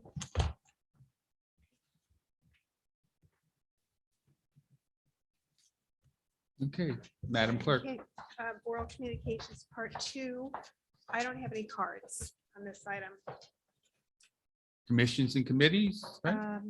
No commission committees. City manager, I have nothing to report. Thank you. city attorney. Nothing to add tonight. Thank you. I have something for the city attorney. City attorney, I sent to you today a proposed resolution in regards to some action we need to take regarding SB 9. There's some workarounds with SB 9, but we have to take immediate action. We need to pass a resolution prior to December the 31st, and then we can codify it going into the new year. Are you aware? Can you speak to this? Yeah, thanks, Mayor Pro Tem. It's a good opportunity to catch you up on that. The legislation that you mentioned has to do with infill housing and mandates certain infill housing, regardless of what your current zoning code says about it, in particular in single family zones. And so the resolution that you obtained and forwarded to me talks about certain latitude or elbow room that a municipality may reserve for itself as opposing the state preemptive mandate. And so thank you for sending that. We had kind of one-upped you, but you didn't know it because we're working with your community development staff on an urgency ordinance that will actually do the same things proposed in your resolution, but they'll reserve that elbow room for you by ordinance and by urgency amendment to your municipal code. So there will be no question what your code says about it and that you reserve all the local prerogative you can. to regulate land uses in your single family And zone. when are you bringing that back? I think Bringing that's, it to us? December 7th. December 7th. So there's not gonna be a lot of wiggle room here. Correct. And in addition, you'll also receive a report out from our city attorney regarding SB9 at the November 16th council agenda. I'm not sure what we're talking about. Didn't the governor sign the bill and that was slow? Steve, there's some workarounds there. yeah, it leaves some local discretion in there. Oh, so this Councilmember relates to Noblock. the local discretion that was included in SB 9. Yes, but you have to demand it by local ordinance to have it next year. And we have to do it prior to the end of the year. That's it. Thank you. Do we Yeah. need to agendize We're on that? it. Or are you already bringing it to us? It's already planned. No, you want to. I think, is it okay if we do Yeah, I would so recommend I'm going to Yeah. make a motion that you bring that to us on December what? 7th. Bring that to us on December the 7th, Pearl Harbor Day. Second the motion for the request. Do we need 3 for a staff report? I know you're already going to get one, but if. I mean, I support that. So I mean, Yeah, thank you. So we'll just cut to the chase and bring the ordinance. Right, Mayor Pro Madam Tem. Clerk, we have a motion and a second 3. and 3. Yeah, you already have 3. Okay. Okay. Thank you. We already did city manager, council members. Ma'am? Yes, ma'am. Thank you, Mayor Pro Tem James. I would like to request support for agendizing an item that analyzes the situation regarding the traffic and pedestrian vehicular concerns there on Via San Gorgonio and any options for council consideration after doing an analysis there. And of course, I'm not asking that for the next meeting because that can take some time. One of our speakers tonight had indicated it'd been 23 years since the last traffic study. And we know there's been a lot of growth in terms of population here and use of the park. So do I have any support for staff? Certainly, I will support that also. I'll Thank you. support it as well. Oh, wonderful. Thank you both. And then lastly, I just wanted to do just a public records request so I can get the 6 months of the expenditures and contracts that were approved by the city manager that I had requested prior to today's meeting. And that's all I have. Thank you. Thank you. Councilmember Noblock. Yes, I just want to report that yesterday I toured the Santa Barbara desalination facility, which was very, very impressive. They generate 2 million gallons a day, equivalent of 6 acre feet, which meets the entire needs of Santa Barbara. Very impressive operation. Their facility's on about 1.5 acres. They could expand to 10 million gallons a day and not use all of their 1.5 acres. So it's a very high-tech operation. The technology is amazing.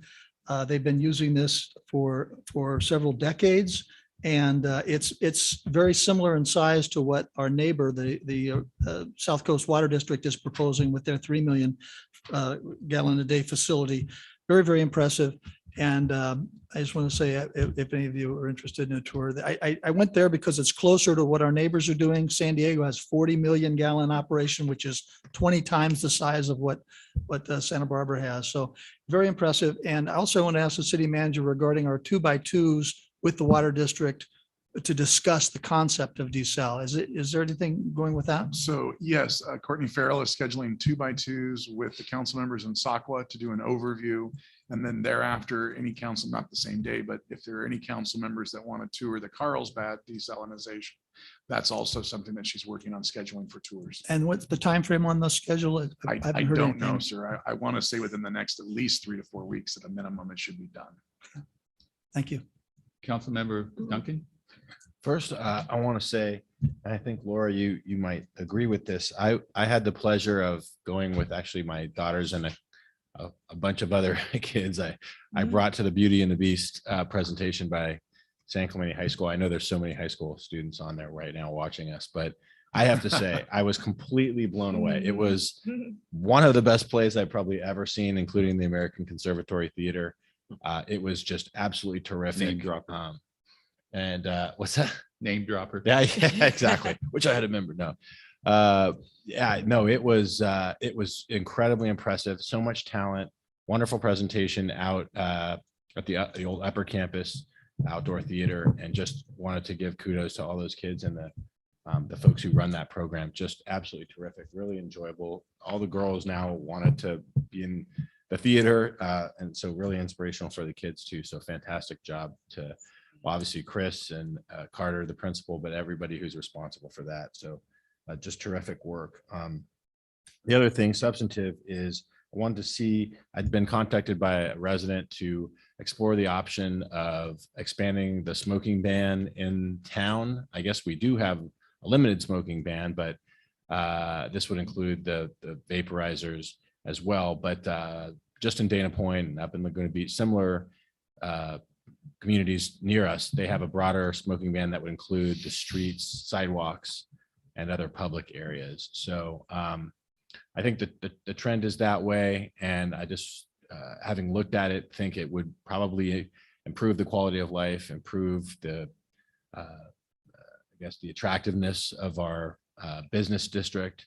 And so I wanted to see if there was any support for having the city, and this is not a timely issue either, an emergency issue or any urgency or anything like that, but having the city look at what the other communities are doing, what are the benefits, the pros, the cons, getting some input from the business community, and seeing if that's something we may want to do. I could support that. Is that something that the city could bring back to us in January? Yes. Yeah, and just to Councilmember Duncan's point, and this would be something that Samantha Wiley had brought back, BPR had brought back when council had deliberated on, we don't allow smoking in public areas or within 20 feet of a public building is the current rule. So you can't smoke in parks.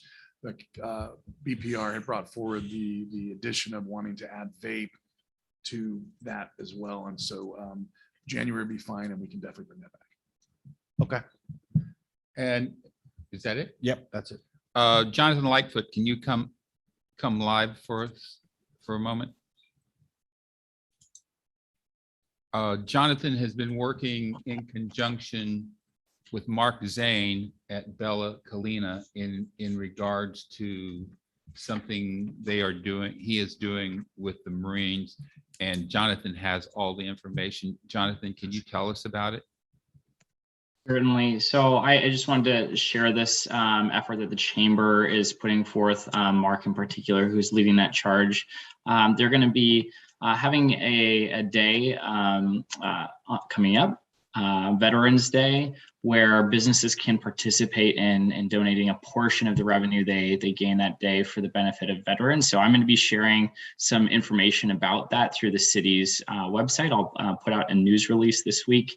And if you have any questions about participating in that, I'd be glad to talk to you about that and to connect you with Mark or others at the chamber so that you can join in that effort. Very good. Thank you, Jonathan. Mayor Pro Thank Tem, you. I have one go back. Yes. Captain Binfield, do you want to, we have a coffee with police and fire on November 9th at 4 to, what time is it? 8 to 10, okay.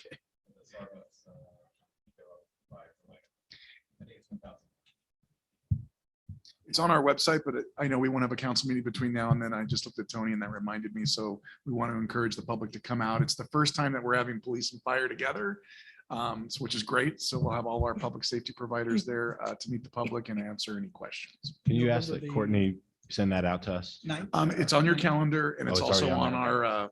our latest news, and we just posted it on social media today as well. So absent anything else, I'll make a motion to. I have adjourn. one thing. Oh, thank you, City Clerk. Just for clarification, earlier in the meeting, Councilmember Ferguson asked that video surveillance practices be agendized, and the mayor, as the parliamentarian, said it was not timely. Oh, Do you thanks. want to for- bring Oh. that up now? I forgot about that.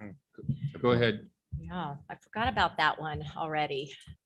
Yes, I would like to agendize that.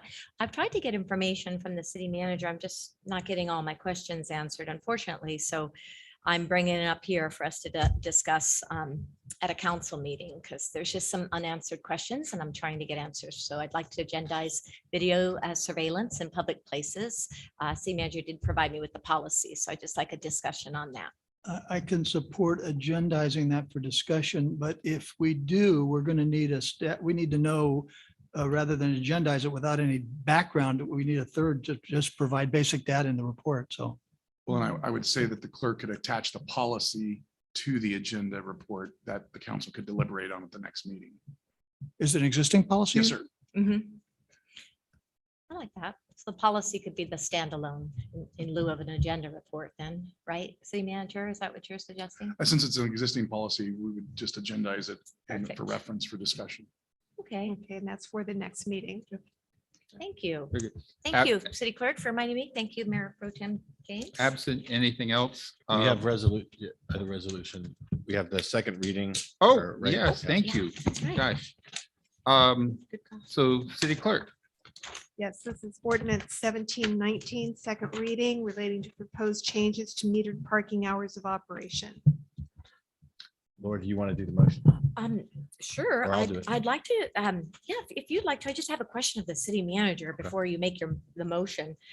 City manager, since this is the second reading, could you let us know when the signs will be going up to inform the public of the new hours for the metered parking, and then when the meters, of course, and kiosks will be calibrated for the new time? The signs, so obviously after a second reading, it requires the mayor's signature and it goes into effect 30 days after.